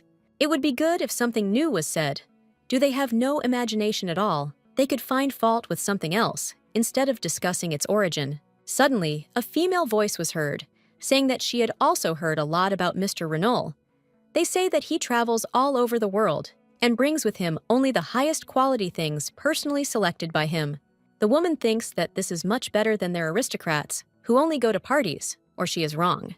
The young man noted that this was Magnus's opponent, Yultetia, a strong tone, an unwavering voice, and a direct female. The girl added that their family is looking after the merchant, so please let him continue to raise the status of the empire. The young man noted to himself that even her look was special. She looked with complete confidence. The previous owner of Yultitsia was different from everyone he had met so far. What kind of candidate came to take the place of such a person can't help herself because she's too curious. He even met Ayor pick another candidate, but she failed to make any impression on him. At last, the butler announced that Mrs. Gloriosa Yultitia had arrived. The merchant thought to himself that it would be difficult to maintain the spirit of the former head of the house, but the new mistress could also bring something he hoped that she would not disappoint him too much. Our heroine appeared next, greeted the gentleman, and thanked him for having come such a long way, and now they could sit down and talk. His reputation is well known to everyone. She is glad that she can decorate her mansion with the best furniture that is so popular. Now Richevel thanked her for such words, and added that he only has a small shop. The little girl replied that modesty was not always appropriate, but she noted to herself that as she thought she liked him. He seems to be agreeable, but will in no way behave too servilely, regardless of her age. They are careful now because they are dealing with the aristocracy. As expected, this man is an excellent craftsman, and the first merchant of the empire. He will become the best in the future. But it is not only for this reason that she has an interest in him. In her past life, when she was a tree, her elder brother asked her what he should do to destroy this merchant guy and his company. In fact, this young man was the one who taught Magnus a proper lesson. It was incredibly pleasant for her to see her relative going crazy from the impossibility of doing anything. Of course, it was because she helped a little with her power, but it was more because his ability and popularity were great. There must have been someone helping him. Knowing all this, she will be able to help Yultetia establish friendly relations with him, after which she asked if she had kept him waiting too long. Let him drink tea first and eat.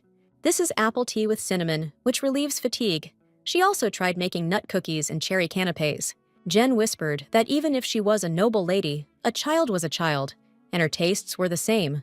Or in this way, she was trying to ridicule them. The merchant objected that everything was quite the opposite, and let her wipe her drool before speaking. I noted to myself that these were snacks that could be eaten with hands. Even commoners who did not know the etiquette of eating aristocrats could eat comfortably. She was the first to start eating with her hands in order to eliminate the possibility of misunderstandings that could be taken as mockery. And considering that she is a child, everything looks natural and will not seem funny. I'm not sure he understood her intention correctly, but if he was right, then this child exceeded all his expectations quite well. Our heroine noted to herself that this was very good. It seemed that she had managed to arouse his interest, after which she said that in fact she called him today, not only to buy something, she wants to sell him her ideas. The merchant asked what other ideas he was really curious about what it could be, but today they were here to sell, not buy. Crumb added that it was about popular products such as the rose display case and the flower display case with the silver bell. He pays compensation for the use of the patent to the Elvador family, doesn't he? The young man said that if he thought about it, he had heard that the little star Yultetia came from the east. The little girl replied that that's right. If he doesn't want to know a way to not pay for a patent, she offers him a way to break free from the shackles of the annoying Elvador. The guy was delighted that she immediately aroused his interest and even put forward a tempting offer for him. This negotiating technique was familiar to him, but maybe it was still a coincidence. We need to see what happens next. So he replied that he didn't even know it sounded sweet, but he had already encountered such sweet speeches so many times that it was no longer particularly interesting. The assistant began to nod and say that the gentleman received many similar offers, but the merchant told him to be quiet and added that he was still ready to listen to her. Gloriosa said that several years ago he designed flower-shaped stained glass windows, but he had a hard time selling them to the aristocracy because of his commoner status. Then, being on the verge, he knocked on one of the ducal houses. It must have been natural to choose the Elvador family, which symbolizes flowers. And the Duke learned the value of his stained glass. Then he promised to replace all his windows with floral stained glass. This was also a kind of free advertising because every aristocrat could appreciate the value of the window. But as a result, he had to pay the Duke a bribe every time he sold a display case to an aristocrat. There is no point in paying Magnus just because the concept of his window display is a flower. However, at this time, he had no other choice. She wants to open his eyes, the head of the trading guild, and show him the way she thinks that no one else will offer him such an ideal option. Moreover, the world is arranged in such a way that trends tend to change. The aristocrats must have gotten tired of it after years of using only rose or lily displays. Maybe he would have gradually felt it too. For now, he needs to come up with something else that will be a hit. After which, she showed him the sketches and said that in the future, this could clearly become popular. These were windows with an astronomical map. This was entirely her idea. The design and everything else was also hers. She plans to call this window the space window and also replace all the Yultecha windows. But she notes to herself that she made him wait for more than just preening. Decided she needed visual evidence to convince him, so she asked the maid to bring her something else besides food. It was paper and pen, that's why she took the time to draw this drawing. Then she continued to explain that the designs below are called the constellation window and the moon window. She is considering selling the goods only in his trading company in the name of Yultecha. The patent is a third of what he pays Magnus. The man was surprised why she decided to do this, because it was completely unprofitable, so he asked why she was giving him such an opportunity. The little girl asked him if he had ever heard the phrase that the enemy of your enemy is your friend. One way or another, 3 years later, he would develop a new product himself. A series inspired by flower displays. The flower bed would become one of the best products of the trading company. If he had created the flower bed, as he had planned, he would have had to pay Elvador again, after which she said that, as she had already said, she thought it was a good contract for him. She noted to herself that through her connections, she had already gotten rid of one of Magnus's major financial channels. This time, the Rishival company was next in line. She needed to prevent her older brother from getting more money. While the young man was thinking about her proposal, the little one added that he knew there was a saying that you have to trust a contract. Merchants who wander through the country following the flow of goods, also those who move with the faith of finding good goods for such merchants, the principle. Trust the contract is like the old compass. The young man could not believe that such a proposal was coming from a child. Besides, these were two precise sketches. Everything was thought out to the smallest detail. This idea is sure to be a success. No product in his company has ever used the abstract concept of the universe.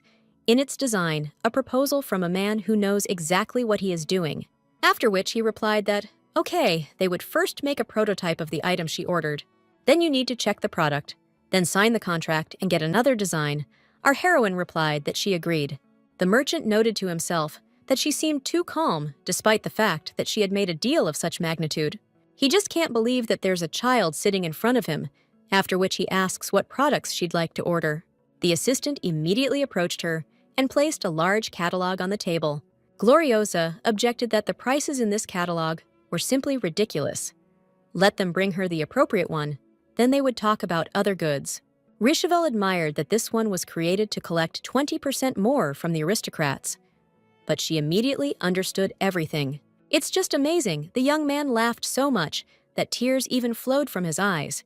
And he noted to himself that a rather outrageous person had appeared in Yultecha. After some time, Renewal said that there was nothing more to see. This child would definitely become the next owner. The assistant asked in surprise, in what sense? Rishival told him not to be stupid to contact the workshop and tell them to get everything ready they need to take advantage of this opportunity to have people lining up for them. He thought to himself that this girl would definitely follow in her footsteps, and he too was going to direct his future along this path. Meanwhile, our heroine fell to the floor and said that she was just so nervous that her legs suddenly became weak. She thought to herself that she liked the fact that she confidently concluded the deal on behalf of Yultecha. But what should she do next, since she didn't receive permission from Arvid for this? But when she entered his office, the butler launched a firecracker, and the boys exclaimed that they congratulated her. When asked what they were congratulating her on, the guy replied that he had heard that she had successfully concluded a contract with the trading guild, and on favorable terms at that. He was originally going to be present at the meeting as well, but apparently there was no need for that. She did an excellent job. The maid immediately put a congratulatory cap on her and said that now the celebration could begin. Another maid came next, brought a cake, and congratulated her on her first contract, so she prepared her favorite dessert in her honor. Our heroine was at a loss, as their reaction was different from what she had imagined. Gloriosa thought she would get into trouble for doing this without permission. It makes her think she's some kind of war heroine. It's just furniture. Then Lem entered the room, who also congratulated her, and said that he heard that she made a deal with the trade guild now. Thanks to her, a window would appear in his room too. The little girl didn't understand what the meaning was. Did Arvid never install a window in his father's room? And besides, he seemed somehow dissatisfied. It's just her guess, but she thinks the relationship between them is very strained. After which she said that she actually had to apologize. In addition to buying furniture, she signed a contract with the Merchant Guild without even asking permission. She didn't have enough time to say it beforehand, but it's true that she acted arbitrarily, so if they get angry, she'll understand. But suddenly, the guy said that he heard this story from the servants. He was really interested in learning about stained glass windows, so could she show him the design when she had the chance? Gloriosa asked if this meant that everything was okay. Since she had acted presumptuously, the young man replied that he could not be offended or angry at what she was doing. Besides, it was a wonderful idea. The man asked if this was not done for the development of Yoltichi. The son is not him, and Lem knows that his daughter-in-law is not the type to do something without thinking they are grateful to her, so there is no need to worry. The little girl did a great job. She thought to herself that no matter how much she contributed to what she did, no one had ever said such words to her before. The young man said that the chef had tried hard and prepared a lot of delicious food for her. He was most heartbroken after the garden died. The guy thinks that he wants to repay her for it, at least this way. After some time sitting down at the table, the little one exclaimed that there really was too much food here. The current head of the family picked up that, thanks to her, he will have a good day full of food. Our heroine was touched by the fact that in Yolticia, they really accept her as she is. After which, she said that tomorrow, she also wants to go to the garden. She needs more time, but she will definitely bring him back to life. The young man said that she could do whatever she wanted, and he would look forward to it. After dinner, when they went out into the street, the butler exclaimed that she was a real diamond. It was a very reasonable purchase. If she had bought furniture from an aristocratic catalog, that is how much they would have spent. Then he looked at Lem and exclaimed. When he had already managed to undress, the man replied that he was uncomfortable in clothes because of his muscles. Helbert asked what he was going to do if some curious lady came. She might get really scared. The man retorted that actually it was his horns and the tail of a minotaur. When the butler realized that he had not checked it again, Lem said that it was okay. Everyone in Yoltecha knew his peculiarities. Moreover, this is a place where no one can enter, after which he turned to the egg and told it to have a good sleep, since he wanted it to hatch as soon as possible. This must happen before a man goes to the next world. The Ring of Control is one of the treasures of the first emperor, which he treated with great care. After the founding of the empire, the first emperor paid homage to the four heads. In Elvador in the east, there were 1,000 divine trees. In Yolticha in the south, there is a meteorite that enhanced magic. It is said that he gave unknown gifts to both the heads of the north and west, after which the emperor, having received the blood flesh and breath of the worthy, created a ring of control to control absolutely everything. There is a limitation on the use of certain phrases, but the one who uses the ring can unconditionally subjugate anyone by giving an order with the ring. The only way to get rid of this control is death, nothing else. The thoughts were interrupted by the voice of the butler, who asked whether the regent's request was a trap. The man replied that of course this woman wanted him to die. Otherwise, what was the point of sending over and over again a complex request that he had to complete on his own? She has many excuses in stock. Last time it was killing pirates. This time it is killing a member of the royal family. He had a group of assassins under his command, called the Black Spot, which was a good excuse. It seems like this woman will send him on a killing mission until he is defeated. Helbert said he can't believe he used the Black Spot when he worked so hard to raise them. When asked if he was really going to leave everything as it was, the man answered thoughtfully that he didn't even know. When the assistant shouted that he couldn't just leave everything like that, if they let the situation go like that, they could get into big trouble. Lem remembered something. The woman told him that he should concentrate. The man asked how he could, when he had to read all these documents. When asked if he hadn't found the key to solving their son's curse, the man replied that he had, but now he wanted to look at other methods. Working as a hired killer, lifting the curse from his son without her.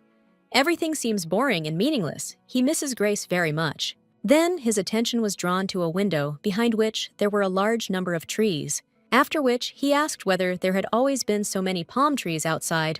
The butler replied that yes, they had been dying for a long time, but that the lady had recently begun to take care of them again.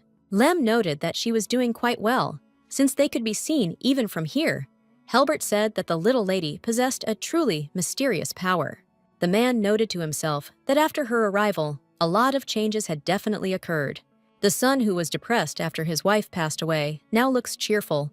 She also aroused inexplicable feelings in him when she called him father and said that he was very kind to her, and in general, she really liked Yultisha. Then he asked where this child usually was. At this time, the butler replied that today, the lady was going to the chef's garden. They say she is there helping with wilted vegetables. The little girl said that she would look after the garden until the test began. Lem remembered that they had a Lady Peachy or Michi. He doesn't remember exactly. That lady from the capital, she doesn't stand out in any way, and she didn't bring anything with her. The kingdom seemed to be famous for silk and embroidery. He should also buy some gifts for his daughter-in-law on the way to the murder scene. How many dresses should small children usually have? The man replied that he did not know. Since he had never taken care of a little lady before, perhaps 100 would be enough. Lem said that he would then buy 100 dresses for spring and summer, respectively. In total, there would be 200 dresses. The assistant tried to stop him. The head was indignant that he was really going to oppose his decision, since he could only wear one a day. The butler said that in fact, young ladies usually change their dresses 3 times a day, so at least 300 were needed. Lem thought that indeed, if you think about it, his wife, it seems, also wore a lot of dresses. After which he said that he would then buy 600 pieces. The butler supported this idea and wished him a good journey. Then he threw the key into the hands of his butler and said that it was the key to his personal safe. Meanwhile, the little one sighed heavily and stated that now that was it, mixing root crops when replanting was the same as cruel treatment. While the plants were thanking her, and she was saying that if they grew well, the chef would be happy, a dragon appeared and ate one of them. Our heroine was taken aback by the surprise and could not understand where he had even come from. Suddenly, Lem's voice was heard saying that he had been told that she would be here, and he had indeed found her. The little girl asked in surprise what had brought him to this corner of the garden. The man replied that it was his property, so he could go wherever he wanted. Suddenly, he said that she looked like pudding. Our heroine did not understand what this meant, whether he was hinting that she had gained weight. Then a dragon sat on her head, and the girl was indignant that it wasn't enough to eat a carrot from the garden, but he was going to eat her cheek. The man said his name was Nino, and his species was a pterodactyl. Gloriosa noted to herself that this was the first time she had seen a pterodactyl in real life. She knew that in Yultisha, they were used as carrier pigeons, but as expected, knowing the information and seeing it in person were 2 different things. After which, she said that she thought they would look a little scarier, but when she saw him in person, she realized how cute he was, even though he mercilessly ate the carrot. The man said she better get used to them. She would soon have her own pterodactyl. He thought it would be a good idea to take this opportunity to show it to her in person and told her to follow him. Then he suggested that they have a cup of tea and said that she really was eating well, and now let her try the green grape pie so that she would look even more like a pudding. When Okroshka said that the kitchen was quiet today, when did he manage to cook all this? Lem replied that he ordered everything from a famous bakery in the south. Sometimes it's worth trying what someone else cooked. After which, he presented her with a black box containing an egg and said that it now belonged to her. Gloriosa admired how beautiful it was, and the hard shell looked exactly like the color of her hair. She will protect it and also treat it carefully. She really wants to meet it. The man noted that she had wonderful abilities, as he thought this egg suits her very well. Now he will tell her in detail how to use the pterodactyls correctly. Firstly, the pterosaur can imitate the voice of its owner. Now it will demonstrate this. After which, the dragon began to speak in his voice that he was meeting her for the first time. It was very nice to meet you. Welcome to his family. Lem continued that the smartest of them can copy anything, so it is quite useful. If he raises his pterodactyl well, he will be able to do the same. The little one asked how to raise him. When the man answered that she needed to be brought up well, the little girl said that she wanted to know what it meant to be well, and that he wouldn't help her at all. The head of the family replied that it had been a long time since he had seen a child speak like that in his presence, and when she grew up, they would definitely drink with her later. Suddenly, a white pterodactyl appeared, and the man said that his son does not even let him have peace with his bride. Then the creature in Arvid's voice said that her room was ready. Would she like to come and see it now? The man noted that she now understands that he is trying to get rid of it by any means possible. The little girl came up to him, hugged him, and said she thought it was time for her to go. Thank you very much for today. She will also definitely make a nice gift for him. because she is going to make the garden the way it was before, and now she has to go. Lem stated that one egg would not be enough in exchange for saving the garden and his wife. Because of this child, he absolutely did not want to leave. When our heroine found the guy, she couldn't understand what was happening to him. He looked very unhappy, but why? The young man said that in addition to what she ordered, the head of the trading guild sent her a separate gift. Now she will see everything. The girl didn't understand what to do. Now he must be jealous of the time she spent with his father. Arvid behaves very childishly at such moments. Then he stopped near one of the doors and said that her room was there. The little one immediately noted that it was next to his bedroom. This embarrassed her a little, but she said that the young man should look at the room with her, after which she used her abilities and illuminated everything around with flowers for him. Gloriosa admired how beautiful it was there.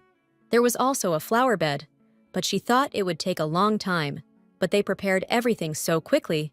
There was also a card with a message on it. In it, the merchant reported that they had sent her a sample of a new bed. He hoped that she would forgive him for this rudeness. He would dare to ask her for a favor. The guy would like her to give the name of this bed herself. The little girl said that he wanted her to come up with a name for the product before they sold anything from her ideas. The guy noted that the guild leader clearly trusted her. Then the little one finished reading that he was eagerly awaiting an answer from the only small star in the constellation, Yultetia. The baby was very surprised because he knows that in Yultetia there are 2 little stars who will pass the exam for the place of the hostess. The young man said that it was just wonderful because she had the support of the head of the trade guild. The girl replied that this was not the main thing. Now we needed to come up with some name. This bed is an item that will be a hot seller in the guild again, so the name is very important. Then the name came to her mind. Flower Fairy. She is going to make another format calling that bed Flower Fairy, and this bed is beautiful, even too beautiful. First the lily and the gloriosa. The idea is to use the 2 flowers in a contrasting combination, and then the anturia between them. She thinks it would be nice to finish the composition by placing a peony in the corner, decorating it with poppy flowers to make it look more passionate and grandiose. Then she asked if there was a flower farm nearby, and she needed to make a bouquet of what she wanted to send them. The guy said she could just give the list to the butler. The little girl decided that she also needed to redraw the drawing and attach it to the bouquet. Where is her feather? Also, the name for the new type of bed is already ready. It will be called The Splendor of Flowers. The young man wondered how she could smile so radiantly in front of him. He exchanged magic for a curse. This curse is very strong, so that no one can be kind to him. The girl comes to him naturally, as if not noticing it, adding warmth to this quiet place. Who else can be called a candidate for family members, if not her? Only Gloriosa is the mistress of this family, which the young man wants to serve the only little star of Yultetia.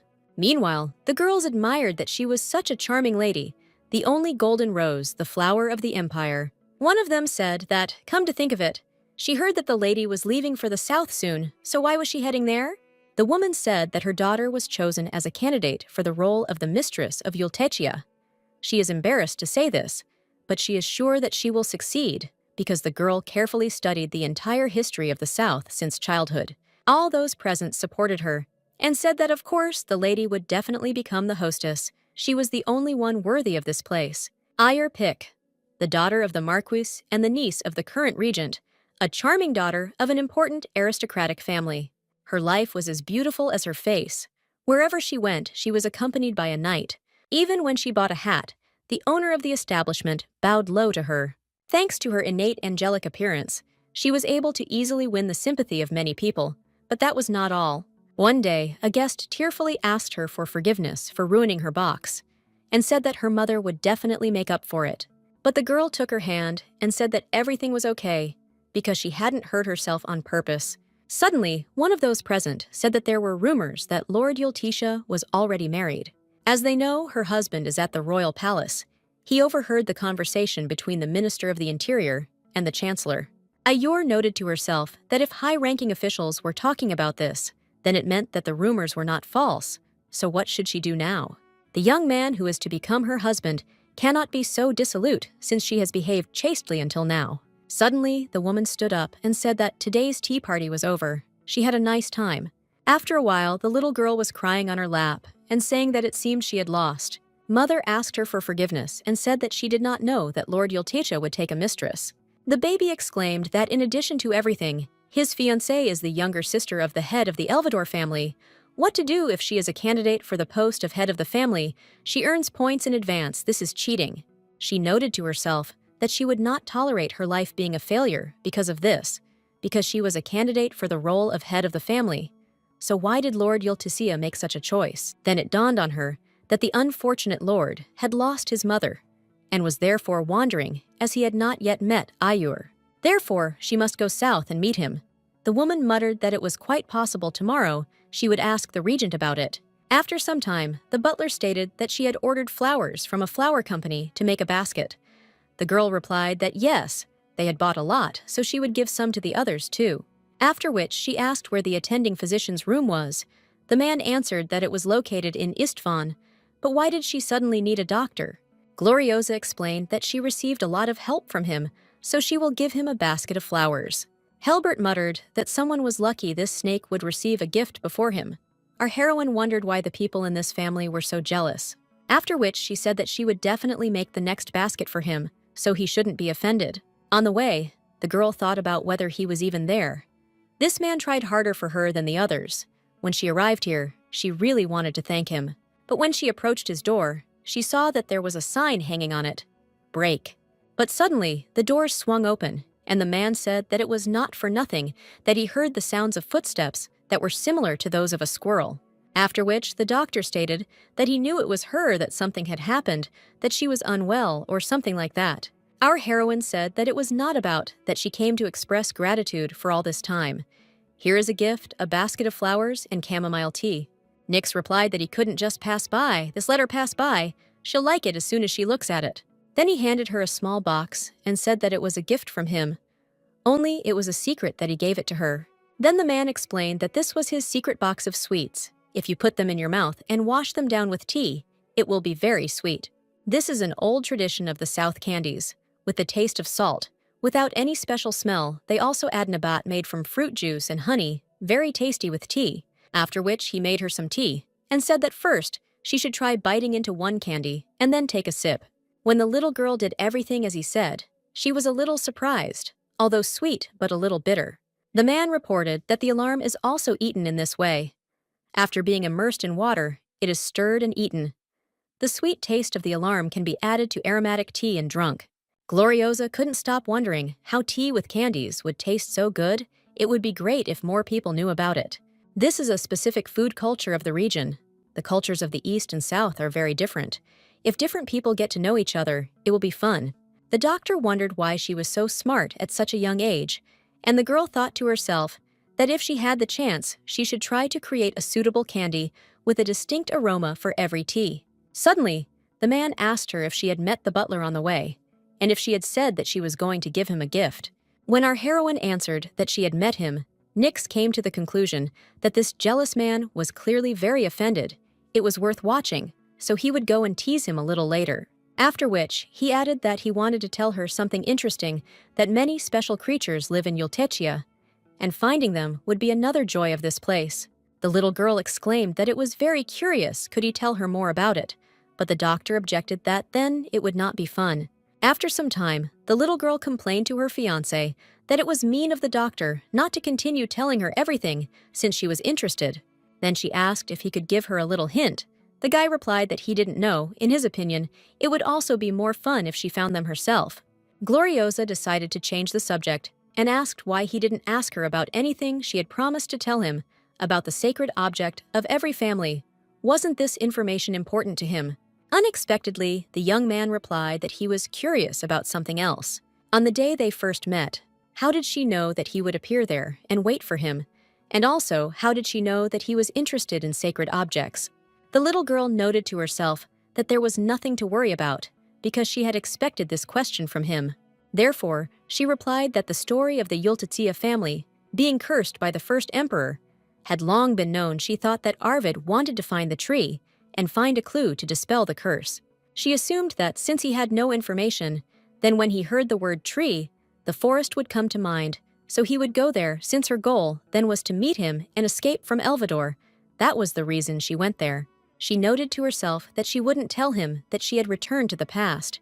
If the past that she knew changed, then everyone would be in danger. After thinking for a moment, the young man muttered that this was a hypothesis that had some basis. The girl added that he was probably interested in knowing the source of this information, but she asked him not to ask her. The young man replied that, well, whatever the reason, he respected her wish, since they had already spoken about it. Then could he ask about the sacred object of each family? The baby exclaimed that, of course, to begin with, Elvador's sacred object is a tree, not in the forest. On the holy land of the family, protective magic is installed in several layers. Only her family can step on this holy land. The guy asked what would happen if someone not from her dynasty went there. Gloriosa replied that that person would receive a curse. Arvid muttered that this meant he couldn't go there, but the girl objected that there was a way. It is necessary to take the blood of one of the Elvador and enter that place. In her past life after this, as with the help of this method, he approached the tree, he was able to save her, and took the sin upon himself. How can she not love him like this? After which she continued that the north received a precious sword, the west received a bronze mirror. Several dozen small mirrors are collected into one whole mirror of incredible size. The young man noted that the problem was that both places were very far away. It would be difficult to do even with his magic, because he could only move to a place he had been to before. Gloriosa thought to herself that it was true that magic always had its limitations. It was not omnipotent. The guy said that, then she definitely knows about the sacred gift of Yultetia. The baby replied that to a certain extent. But there is no need to worry, almost no one knows except her. But she noted to herself that it is possible that in this period of time, only she knows about this, since she knew what her fiancé's reaction would be. The guy said that it was a relief, it would be a hassle to get rid of a lot of people. Our heroine added that Magnus he knows not in detail but to some extent. She noted to herself that this was not a lie, because soon he would find out all this through the reagent. She was the first to start this story, hiding the truth about her past life, in order to do justice to the thirst for revenge. After which she said that taking advantage of the moment she wants to honestly confess her goal, the girl plans to pay off those who tortured her. When asked if it was Magnus, our heroine replied that no, it was the entire Elvador genus. She thought to herself that Magnus would become a threat to Yultetia in the future, so it would be right if she, having become the head of the family, combined her personal revenge and dealt him a blow.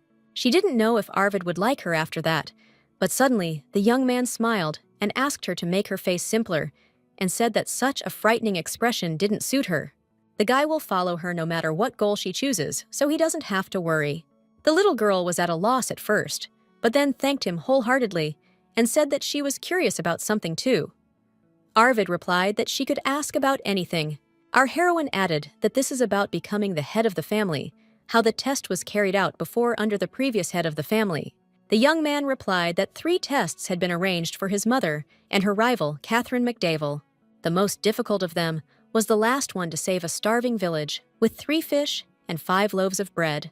The little one exclaimed, "I mean, how can you save the starving people with so much food?" The guy replied that Catherine used illusion magic.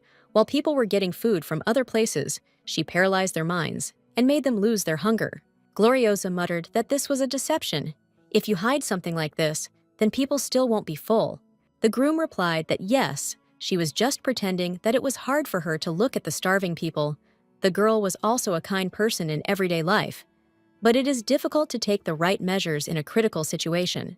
When asked what the previous head of the family had done, the young man said that his mother had found a coffin for the child that same day. Then she put all the food in this coffin and gathered the aristocrats, after which she knelt before him and began to pray silently, without any calls. The girl said that the dining table in this place is full of food, and the children outside are dying of hunger. She is sad and grieves for them. After this, mother herself lay down in the coffin, and closing her eyes, lay quietly. According to father, she looked like an angel who had descended from heaven. The amount raised for charity that day was the highest ever, and after that, Mom was called a saint, although she didn't like it. Gloriosa admired to herself that Grace was quite a creative person. The lady's act was nothing less than art. When asked what was left of that village, the young man answered that now it was a huge flower farm. With the money left over after buying food, his mother built a greenhouse there.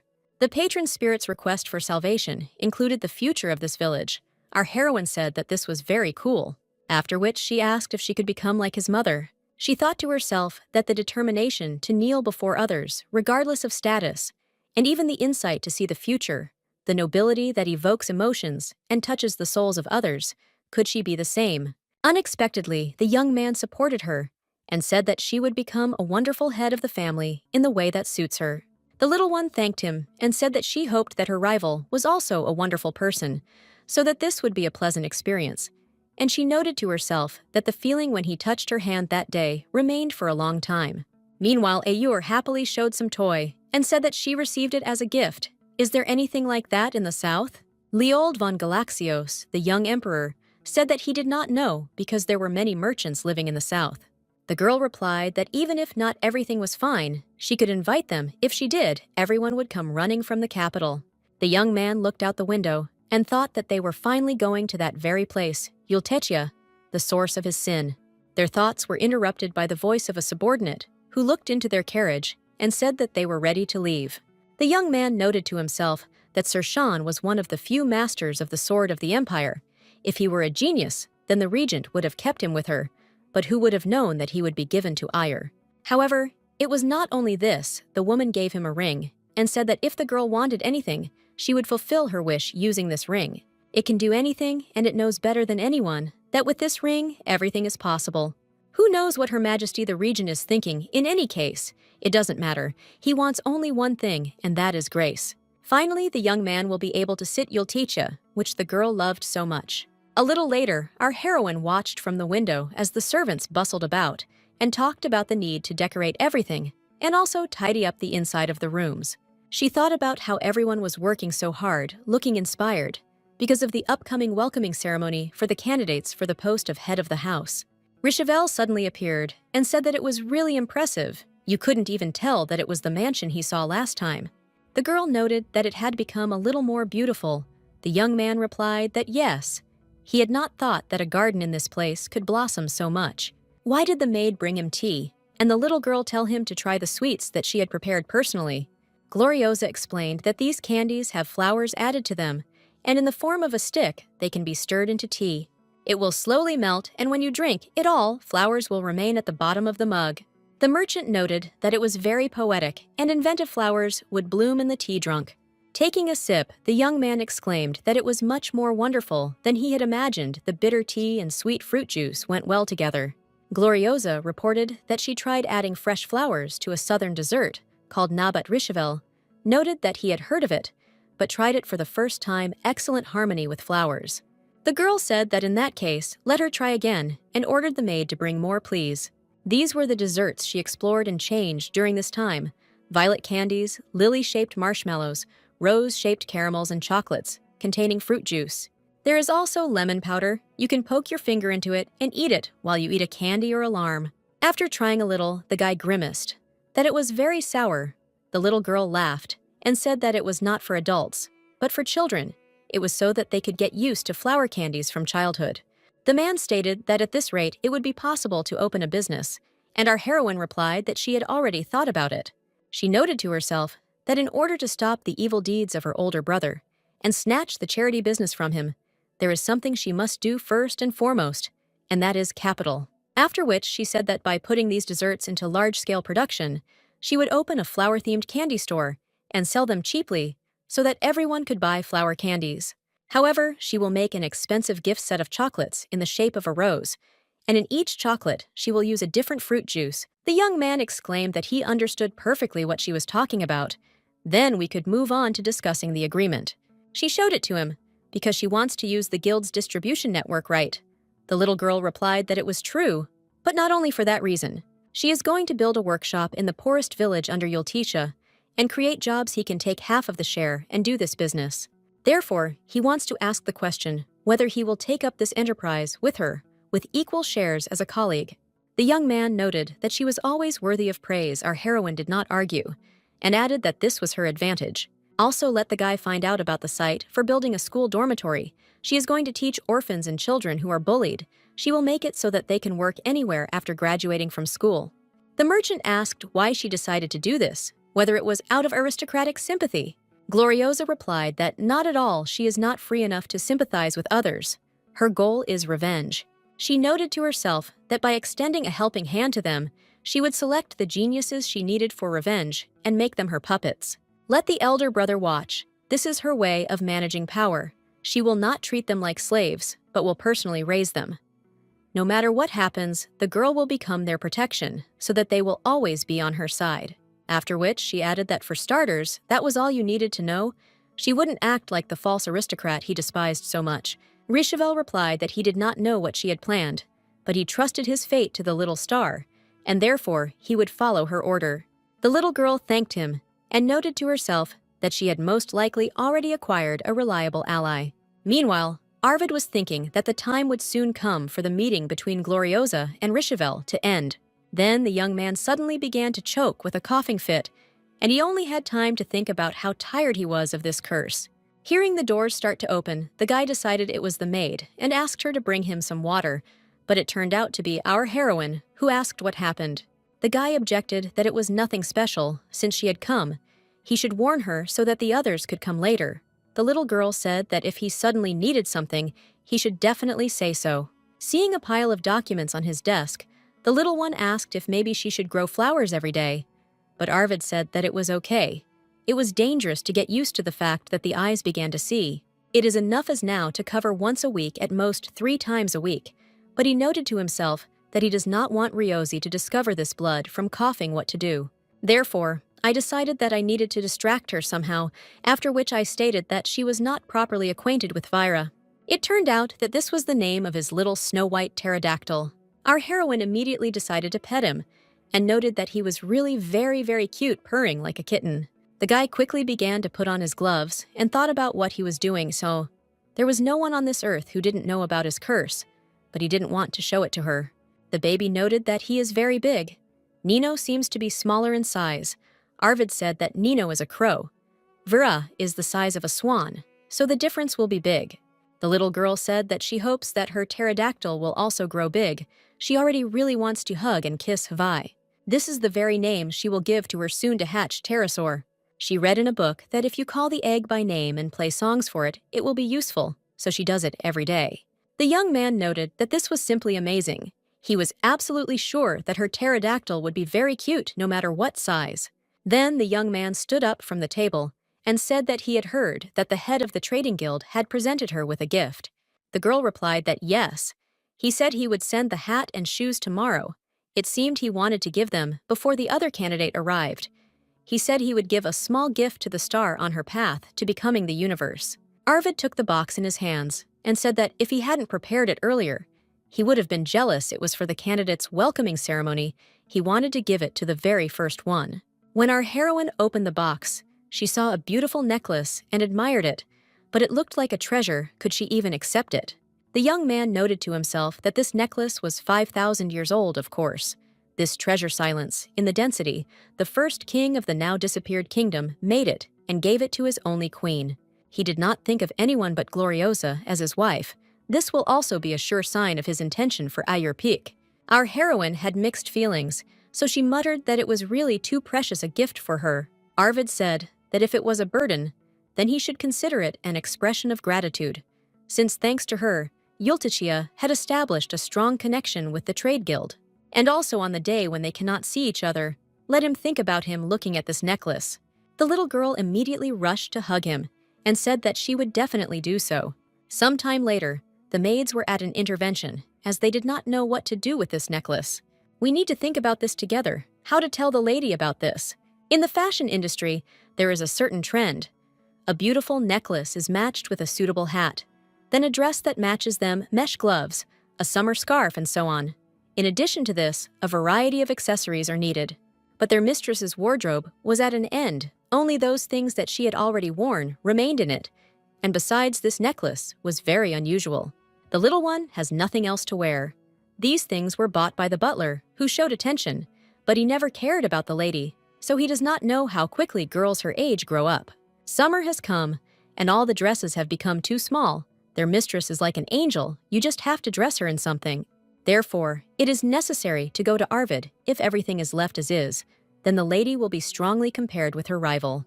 As they were heading to his office, they saw other excited servants running across the courtyard. Upon seeing the girls, one of them exclaimed that they should quickly come down and do something about it.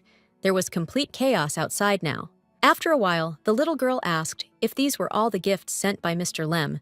The maid replied that they said they were sent along with the letter. Our heroine did not understand at all why she was so suddenly sent so many gifts.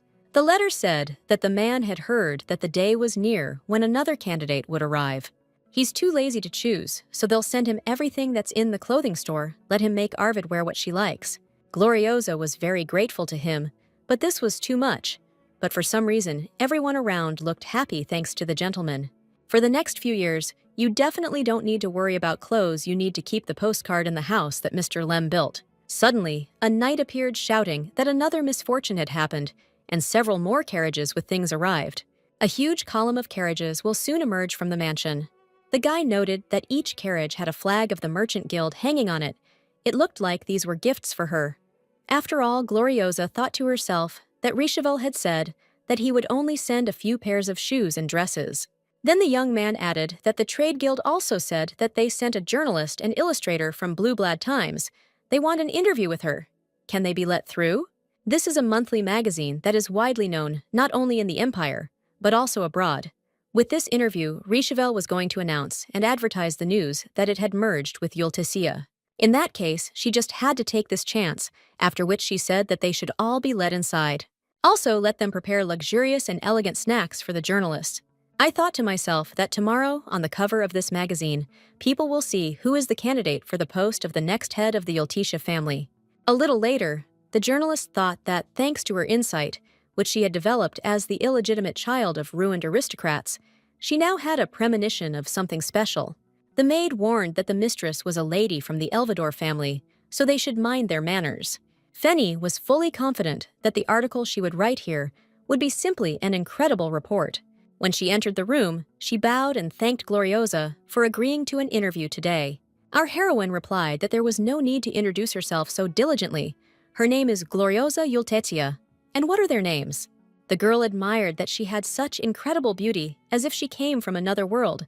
Her name is Fenny, and Wilson arrived with her. The little one noted that they were probably hungry, so let them eat the prepared snacks. Fenny thought to herself that there was a power in her strong gaze that attracted people. Her skin was so white and pure that you couldn't even see her pores. It was just crazy that if Wilson couldn't convey her beauty, it would be murder. After which she said that it was time to start the interview. The first question, if you need to choose what she likes most in the Yultisia family, what would it be? The little one answered that people and the surrounding nature. The girl continued that, at such a young age, she had arrived in such a distant place. Did she have any fear of the upcoming test? Gloriosa answered that not at all. The journalist noted to herself that even through the interview, she understood her nobility. She had interviewed many aristocrats, but no one could compare with her in beauty. And for the first time, she felt that she was not treating them rudely. This is not just a special report. It will help her career in the future. Thanks to Rewound for sending her to this place, she wants to tell the world about this person as soon as possible. Meanwhile, the gentleman received a notification that the arrival of a candidate for the post of head of the family is expected tomorrow. In addition, together with Lady Eyre-Pick, another person will arrive, namely His Majesty Leold von Galaxios. It is necessary to prepare carefully. The young man immediately began to burst with anger. Because of this information, how dare he come here at all? Sometime later, Gloriosa said that I would finally have the second candidate arriving today. When asked if she was worried, the girl answered that, on the contrary, she wanted everything to start as soon as possible. The guy reported that something unexpected had happened. He didn't understand why he had slipped in here, but he was informed that the young emperor would be coming with her. This man is called the Golden Deer. Seen in the dream, she only knows that this year he turned 16 years old, and also that his golden hair and eyes, full of superiority, are dearly loved by all the citizens of the empire. But the girl did not hear what happened between Arvid and the young man. Then she asked if everything was okay. His expression looked gloomy, if he had any problems with the emperor. The young man reported that the last trace of his mother, the place she visited before her death, was the imperial palace. Of course, the guy doesn't think that the emperor killed her, because he is a weak-willed person, but he is sure that someone from the imperial family was definitely involved in her death. The excuse that it was a natural death is simply absurd. Gloriosa asked if she could hear a little more about that very day. The young woman began to tell that it was then the day of obedience, the day when one kneels before the master and pays for the use of a divine object, but her mother did not go to the regent that day, but went to the emperor's dominions. Why she went to the place that caused her death? He does not know, but does he know that in that palace, the body of his mother was found lying as if she had fallen asleep? When asked where the emperor himself was at that time, the young man replied that according to him, he was at a lesson. The imperial family does not give any more answers.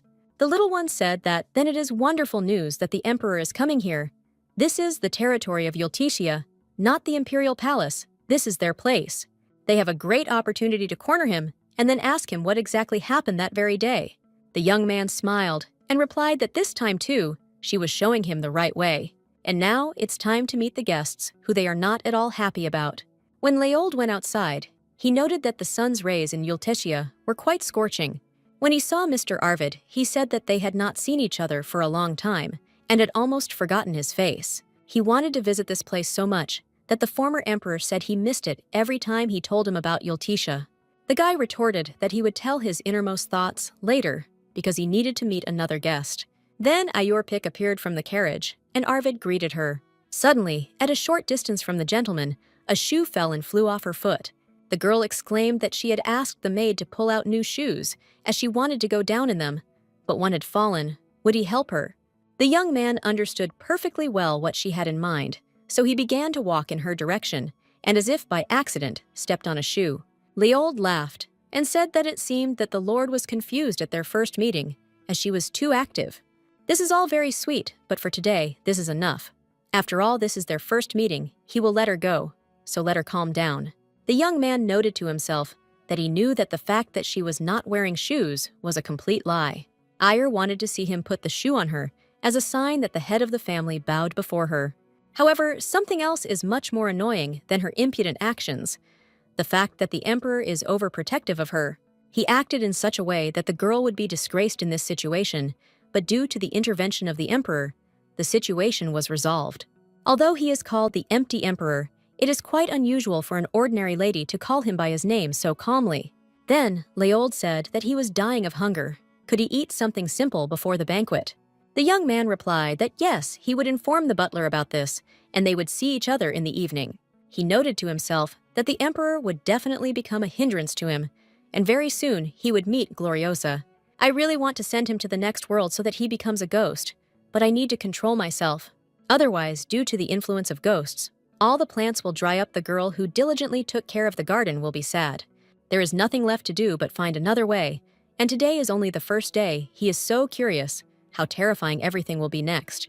A little later, the vassals of the third generation of the Yultitia family admired that this mansion had become more luxurious than during the time of the previous head of the family.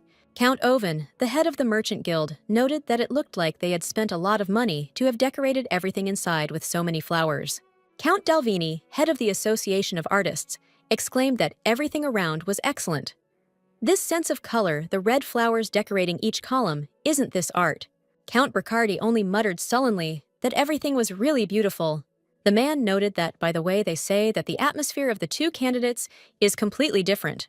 One resembles a firebird and has the commanding gaze of an adult. Another possesses innate charm and insight, and from an early age single-handedly occupied a high place in secular society. He thought to himself that he was of course interested in the one who had come up with a good product for business, for the head of the Richevel Trading Guild, namely Mrs. Gloriosa, since he was also the head of the guild. Then they heard the ladies' discussions that the lord was also a wonderful man. It was unknown who would become the head of the family, and he had already married. Lady Ayerpick was defeated, but she has the emperor behind her. If you think about the capital's connections in high society, then she has more support than the other candidate. She heard that Lady Gloriosa was expelled from the Elvador family. The artist noted that everyone has such different opinions as Briccardi generally believes. The man replied that in their situation, one could only wish for one thing, that whoever won, no one would surpass the previous chapter. But he wished that the new one at least would not harm her legacy. Suddenly, everyone is asked for a moment of attention as candidates for the role of head of the family enter the hall. From this moment, the banquet is declared open.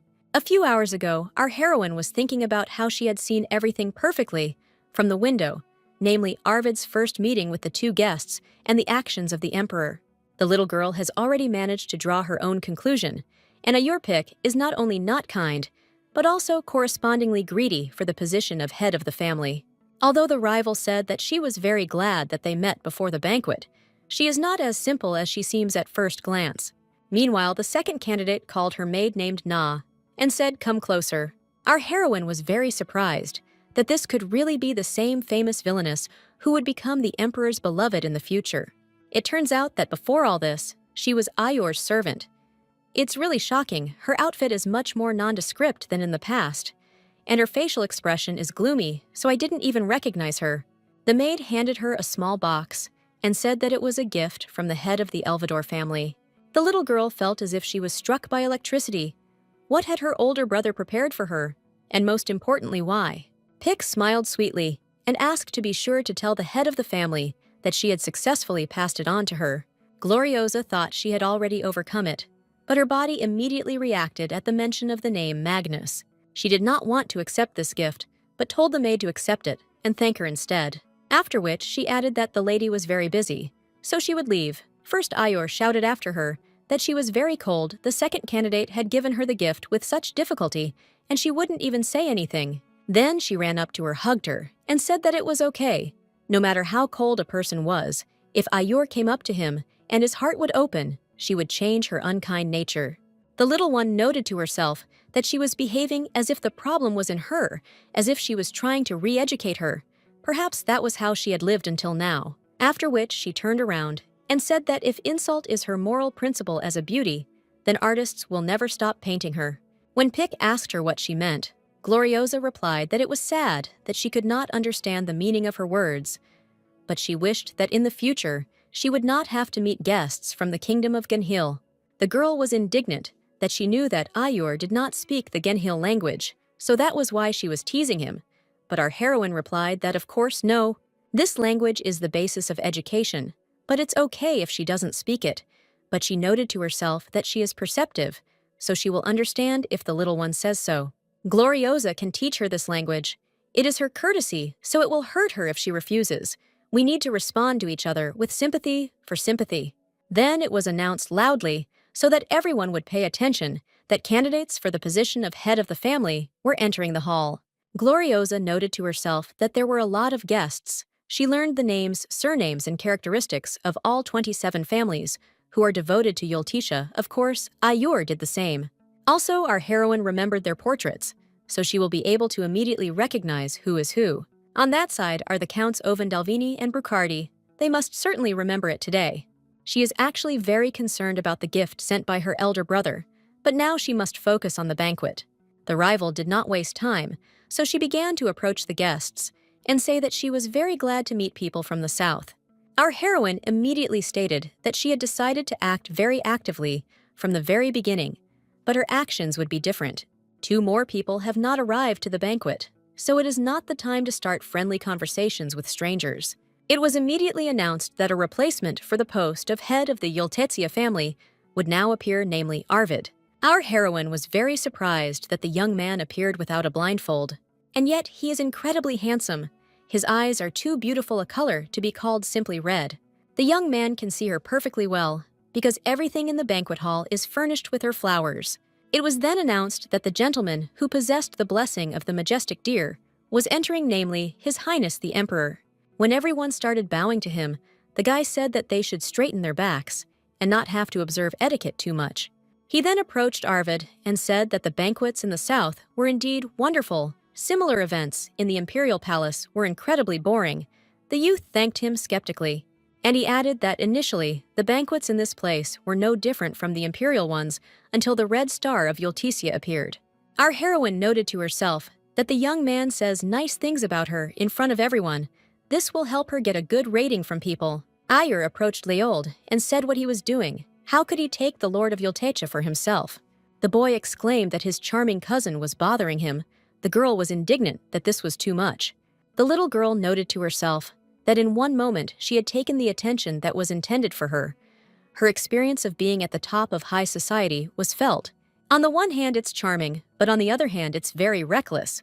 What do other people think? Looking at the expressions on the Count's faces, the little girl noted that she knew it.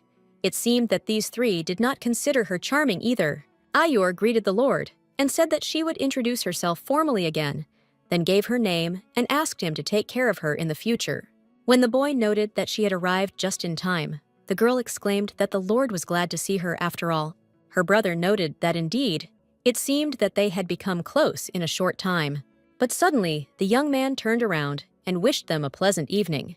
Then, he approached our heroine and said that there was already one person he had to take care of. Gloriosa exclaimed that he was an emperor after all. How could that be?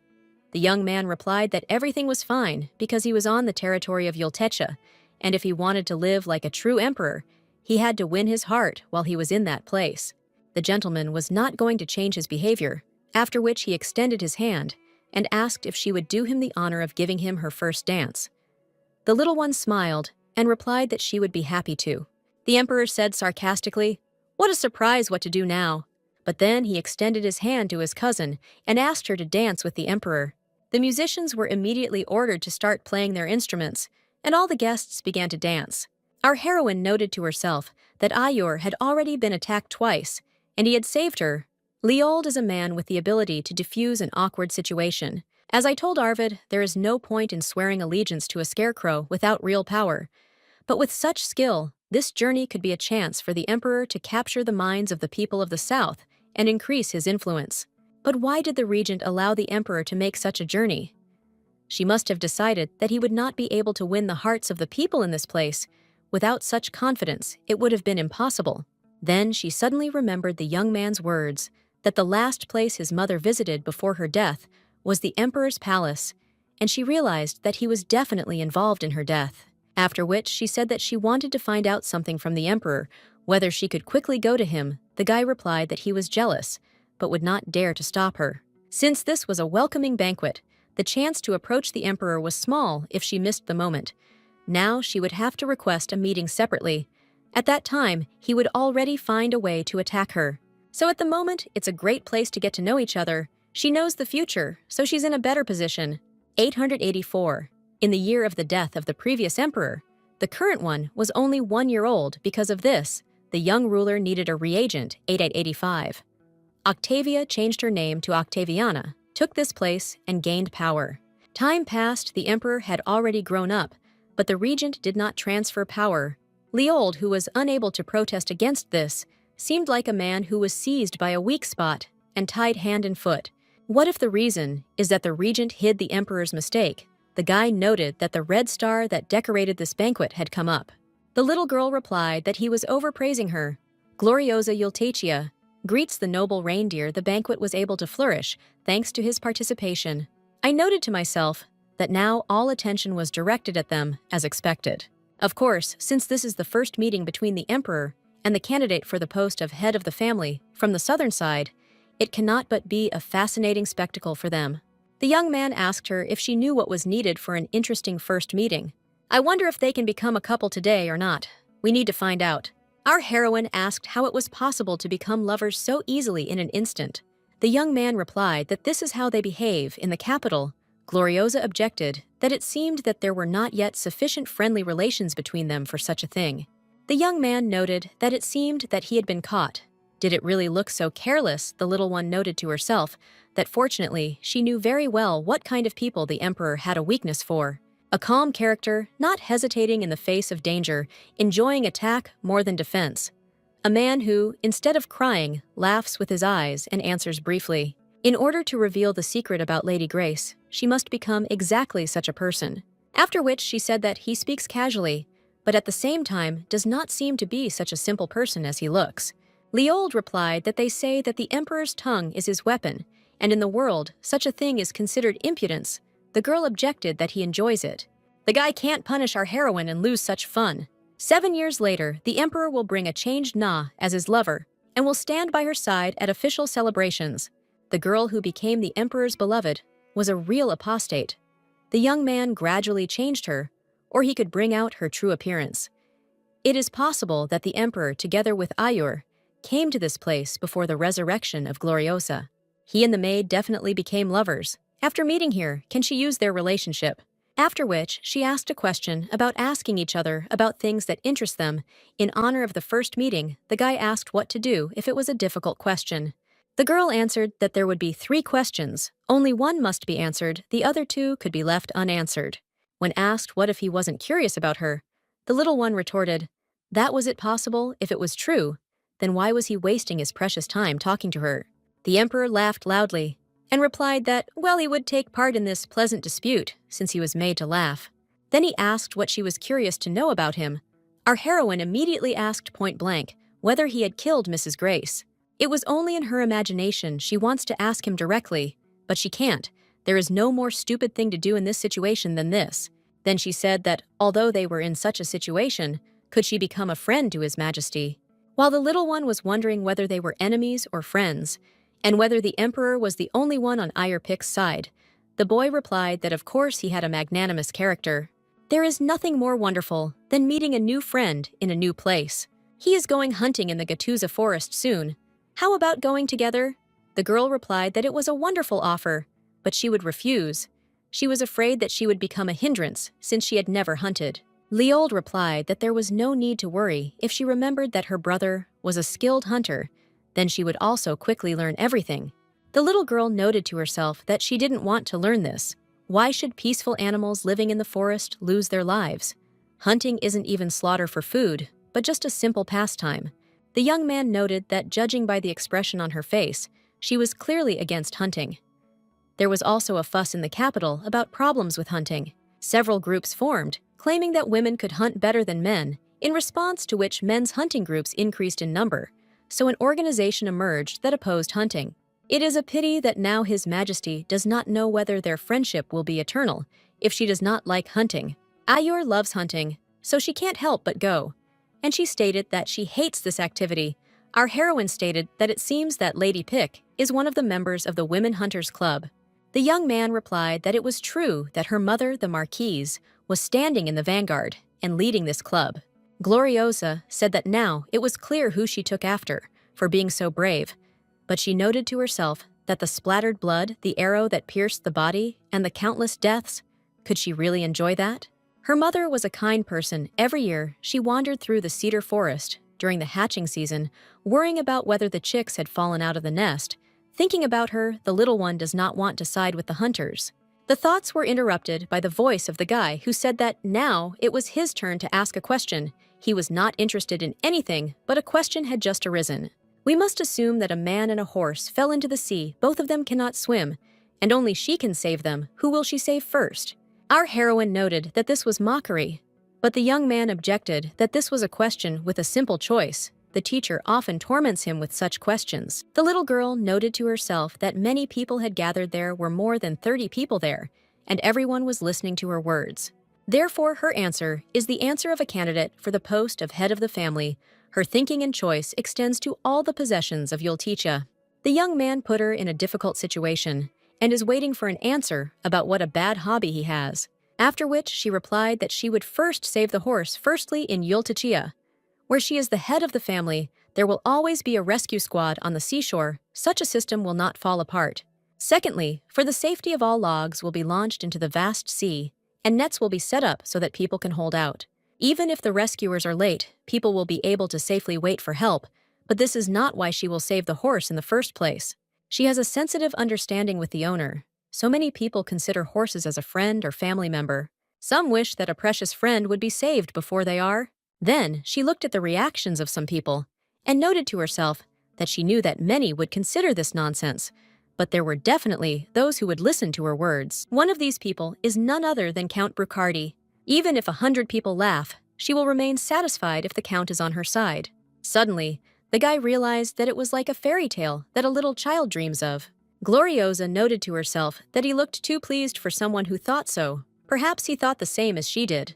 What she was most concerned about was what Count Brucardi thought about this, whether he liked her answer.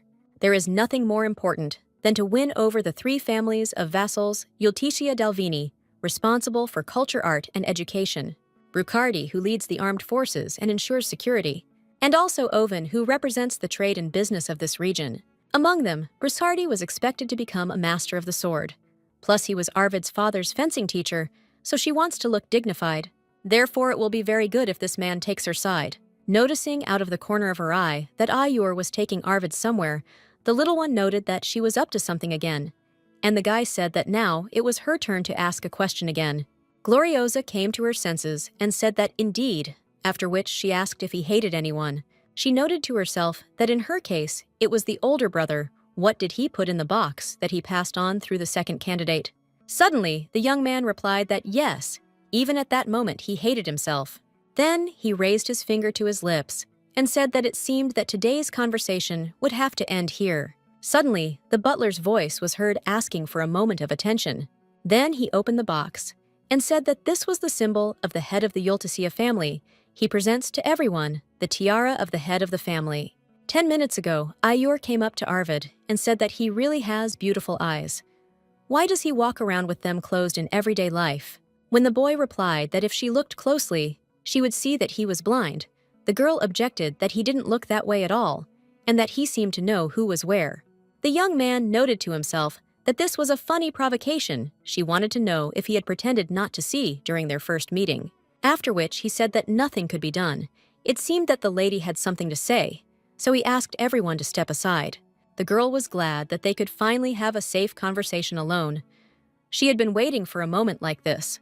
The young man replied that if she really wasn't stupid, then she knew perfectly well that she wasn't welcome here. Ayur replied that of course she knows, but she just doesn't pay attention to it and wants to make one remark, let him not behave so dryly, because she could become his future wife. The head of the family is chosen by the patron spirit, isn't it? Ayur believes in the justice of Yultichia. Arvid replied that unless the patron spirit had gone mad, he would not choose a lady who was still a young girl. The girl objected that it was a good thing that she was charming, but if she only behaved seriously, like some people, it would be difficult to win the sympathy of many people. The young man replied that she was mistaken. One is not elected head of a family for charm. The baby replied that they would still see Ayur would become the head of the family, who would be loved by everyone in the south, because she did not come to this village to live being locked here. There is a lot that needs to be developed in the current Yultichia, because trams have not even been introduced here. At this rate, won't the south become an even bigger laughingstock? What this place needs now is a powerful lady like her. Let him not forget that marriage is not concluded according to the desire of the heart. The guy noted that it is very aristocratic. The girl replied that, by the way, she is an aristocrat of the highest rank. When she added that, after all, the Lord was the same, the guy objected that if it were his former self, he might have doubted a little and would have wanted to hear about such a self-confident plan for the development of Yultichia. However, after meeting Gloriosa, love cannot be removed from his wedding plans. At least he will never marry Ayur. After which the voice of the butler was heard, who presented to everyone the tiara of the head of the family. It is passed down from generation to generation since the time of the second head of the family. The tiara has the appropriate historical value, but there is something more special, namely, this precious stone, the ancient Aegon stone. There are only 3 of them in the whole world. Unlike in the past, when magic was only used by mages in modern times, items have been invented that can be used by ordinary people if magic is poured into the Aegon. One of such inventions is the first tram in the history of the empire. In the capital, lines were laid and a carriage without horses was set in motion, a means of transportation that he immediately found interesting. Although he gave up because of the decisive disadvantage that people get burned during the stone extraction stage. If you bring your hand to unprocessed Aegon, you will get a deep burn. But of course, everything will work out if you work in special equipment. But if you do this, the speed of extraction will decrease.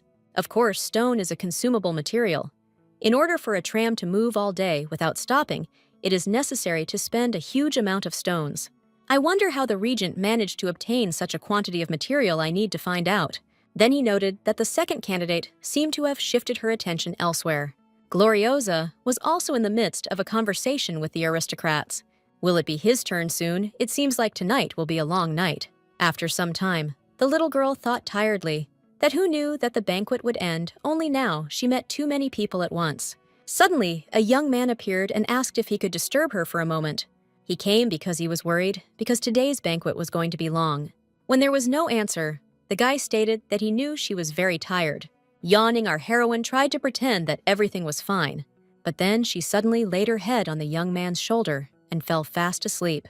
The young man immediately kissed her on the top of her head and wished her good night. The next day, the baby thought that yesterday, Arvid definitely visited her, but she can't understand whether that kiss was a dream or reality. But she was also glad that he simply came, after which she realized that it was enough to think about it, she needed to work. By the way, it is very interesting about what business the owner of the trade guild sent the letter. The boy asked how the little star Yultesia was doing. He was diligently fulfilling the duty she had entrusted to him. It seems that the issue with the hostel will be easily resolved. There is one abandoned temple, the current owner of which promised to put it up for sale at a low price. Of course, the young man did so that he could not help but put it up for sale at a low price. Things are also going well with the confectionery. He hired experts in their field, so he will soon send her samples. Let her not forget about his efforts. He will contact her again, all the best. Gloriosa noted to herself that things seemed to be going well for him, so she wouldn't have to worry about that. Now the problem remained in another, the gift sent by the elder brother. It was necessary to open it. Soon, Ayur will definitely ask about him, but she does not want to show her weakness, which is hatred for Magnus. I wonder what kind of dirty trick he's going to use this time. When our heroine finally opened the box, she saw a note and a seed of a man eating flower in it. Does this man still think that she will tremble with fear at the sight of this plant? Her brother still considers her a worthless child whom he bullied. The note began with the words Gloriosa, his beloved younger sister. Her brother will do anything for her. There is no need to worry about anything, and let him try for the sake of becoming the head of the Yultesia family. Of course, he is not going to demand anything, because she will become the head of the family. The young man was always proud of her. Our heroine found this too suspicious. Magnus could not write something like that. The handwriting was very similar to the older brother's, but someone definitely forged this letter. Not knowing what kind of seed it was, they just left it lying there. Who did this? Magnus is a strict, suspicious person, so he did everything himself from wrapping the gift to handing it over to Ayur. Who could have had a hand in this? Who, why, where, and how? Meanwhile, Lem sat on the roof, watching the little girl, and thinking that it was still too much to send a letter to his own sister in this way. If he had not had the desire to secretly enter Elvador, there would have been trouble. Of course, it was an unauthorized entry. The owner of the mansion's window just suddenly broke. Well then, what is the best way to teach a lesson to a brother who does not know how to appreciate his younger sister? At such moments, of course, the best thing would be a long and painful punishment. After a short period of time, Magnus was informed that Lem Roshen Yultesia was requesting a meeting. The man suggested having a drink and talking about the future of the empire. The young man was horrified at what this snake was doing here. When they sat down at the table, the man said that this was not his vaunted ingredient. The drink left much to be desired. There is an aroma, but no taste. The guy retorted that if he doesn't like it so much, then let them go back to the south. Lem replied that if he had the opportunity, he would have left long ago and drank his own wine, but he could not interfere with the newlyweds, his son and his bride. Magnus did not understand why this man had come here at all. They said that the regent had sent him to the kingdom of Genhil. If he had already finished his business, then why didn't he get out of here? Lem continued that his son and his wife seemed to be simply beaming with happiness. The guy continued to be angry to himself that he appeared in front of the main gate without warning, and began to command no respect for him. This man is simply a snake's spawn. I never liked him. The man has great strength, but always behaves like an eccentric. He is lazy and willful. You have to look for someone so disgusting. They are both equal dukes in reality, so why does Magnus still feel like a child around him? Suddenly, the uninvited guest declared that he hated it when someone invaded his lands and did not like it when strangers interfered in his affairs. The guy replied that he didn't understand what was being discussed, but he didn't expect to hear this from a man whose son had taken his sister from the family. Then, he decided to take advantage of the moment and escape, so he said that he didn't want to waste any more time, he needed to go. But the man looked at him menacingly and ordered him to stop immediately. The conversation was not over, so let him not dare to be impudent. The guy was scared that it had just happened. For a second, it seemed to him that a snake had appeared in the room. Lem continued that he should avoid meeting his daughter-in-law alone. His son's warning seemed to be insufficient. Then he put his hand on his shoulder and said that in that case, he himself would explain everything to him. Let him remember that wherever the young man is, he always watches him. And now he asks for forgiveness, but it is time for him to go about his business. The young man thought that all this in his words seemed familiar. Then it dawned on him that he had told Gloriosa the same thing in the letter. It was written there that worthless children like her always return to Elvador. Let her remember, wherever she is, he always watches over her. The young man was beside himself with rage when it happened that he allowed himself to be made a fool of all because of his younger sister. The previous head of the family predicted that this monster would kill him one day. Eeyore Pick must win and become the head of the family. What should he do to satisfy the regent? Maybe attack the north? Hearing the screams, Lem noted that he did not even have a devoted servant to calm him down at such moments. Surely it would be easy for a black island to enter such a house. The knight replied that of course let him leave it to him. Meanwhile, the little girl stretched and noted that she was finally finished with the evaluation sheets. She started early in the morning, and it is now noon, thanks to Richevel, who prepared so many wonderful samples. Tomorrow, Gloriosa will hand over these sheets to the assistant of the head of the trade guild, and the business is almost finished. We can rest a little. When the little one went out into the garden, the plants immediately began to tell her that she had worked hard today, so she noted to herself that they were very kind and would always be on her side. Suddenly, the girl began to hear some strange eerie sounds and did not understand why they were heard in her garden. Our heroine didn't waste any time and decided to go and see who was causing trouble. It turned out that it was the servant of the second candidate named Na, who was sitting near the tree and crying bitterly. After some time, our heroine asked her to eat more slowly, but she noted to herself that she always devoured her food with gusto. Meetings with the maid became regular. In fact, they had seen each other for the 5th time, and during these days, she managed to find out something. Firstly, the current Na is shy, withdrawn, and extremely fearful. This image is so different from the future that it simply does not fit in the head. Secondly, the girl is a real glutton. She continues to eat even if her stomach is full. Sometimes she has to be given a remedy for the heaviness in her stomach. The maid certainly shouldn't go hungry, but such a brutal appetite suggests exhaustion, after which she said that she didn't want to interfere. But was she really being fed so poorly? The girl replied that no, she was just too stupid, constantly making mistakes when she was nervous, and spoke too slowly. The little girl asked that if it was so hard for her, maybe she should quit her job, but the maid objected that it was not up to her to decide. She was Lady Eeyore's lifelong servant. This is a polite name for slaves who are deprived of all freedom. They cannot leave their master until death, and they are not paid and have no privileges. It is believed that such a practice was abandoned many years ago, but young Na is still in submission. Incredibly, the house of the second candidate continues to amaze. The little one asked if she was hurt anywhere, because if anything happened, she could help, but the maid exclaimed that everything was fine. Gloriosa knew that in the future, she would break into high society and easily conquer it. Her special mocking voice, cold gaze, black as ebony hair, and seductive scarlet lips, as well as the caustic words that burst out as soon as she opens her mouth. It is this image that will allow her to win a place in high society, so the little one does not think that her current innocence is all that she is. Our heroine plans to help her and win her favor, because she will become the source of all valuable information. Suddenly, the little girl heard the trees rustling and realized that someone was approaching.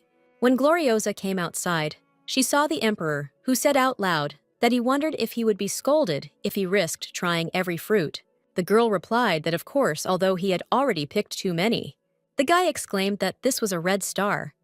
It turns out that this was her garden. Forgive me, it was just really delicious. It seems that she is in the middle of her tea party. Did he disturb her too much? The little one objected. How could she dare to say that His Highness had disturbed her, and there was no need to peel the skin with her teeth? She already noted to herself that perhaps his appearance is worth rejoicing at inside. Now there is Na. She will be able to become a link between them. Then she herself will receive benefits in the future. The young man said that he was used to being where he was not welcomed. He would sit with her for a while and then move on. When the young man entered, the maid immediately fell to her knees and began to greet him. But he told her to get up, because he doesn't like excessive politeness. Our heroine did not understand what it was she clearly saw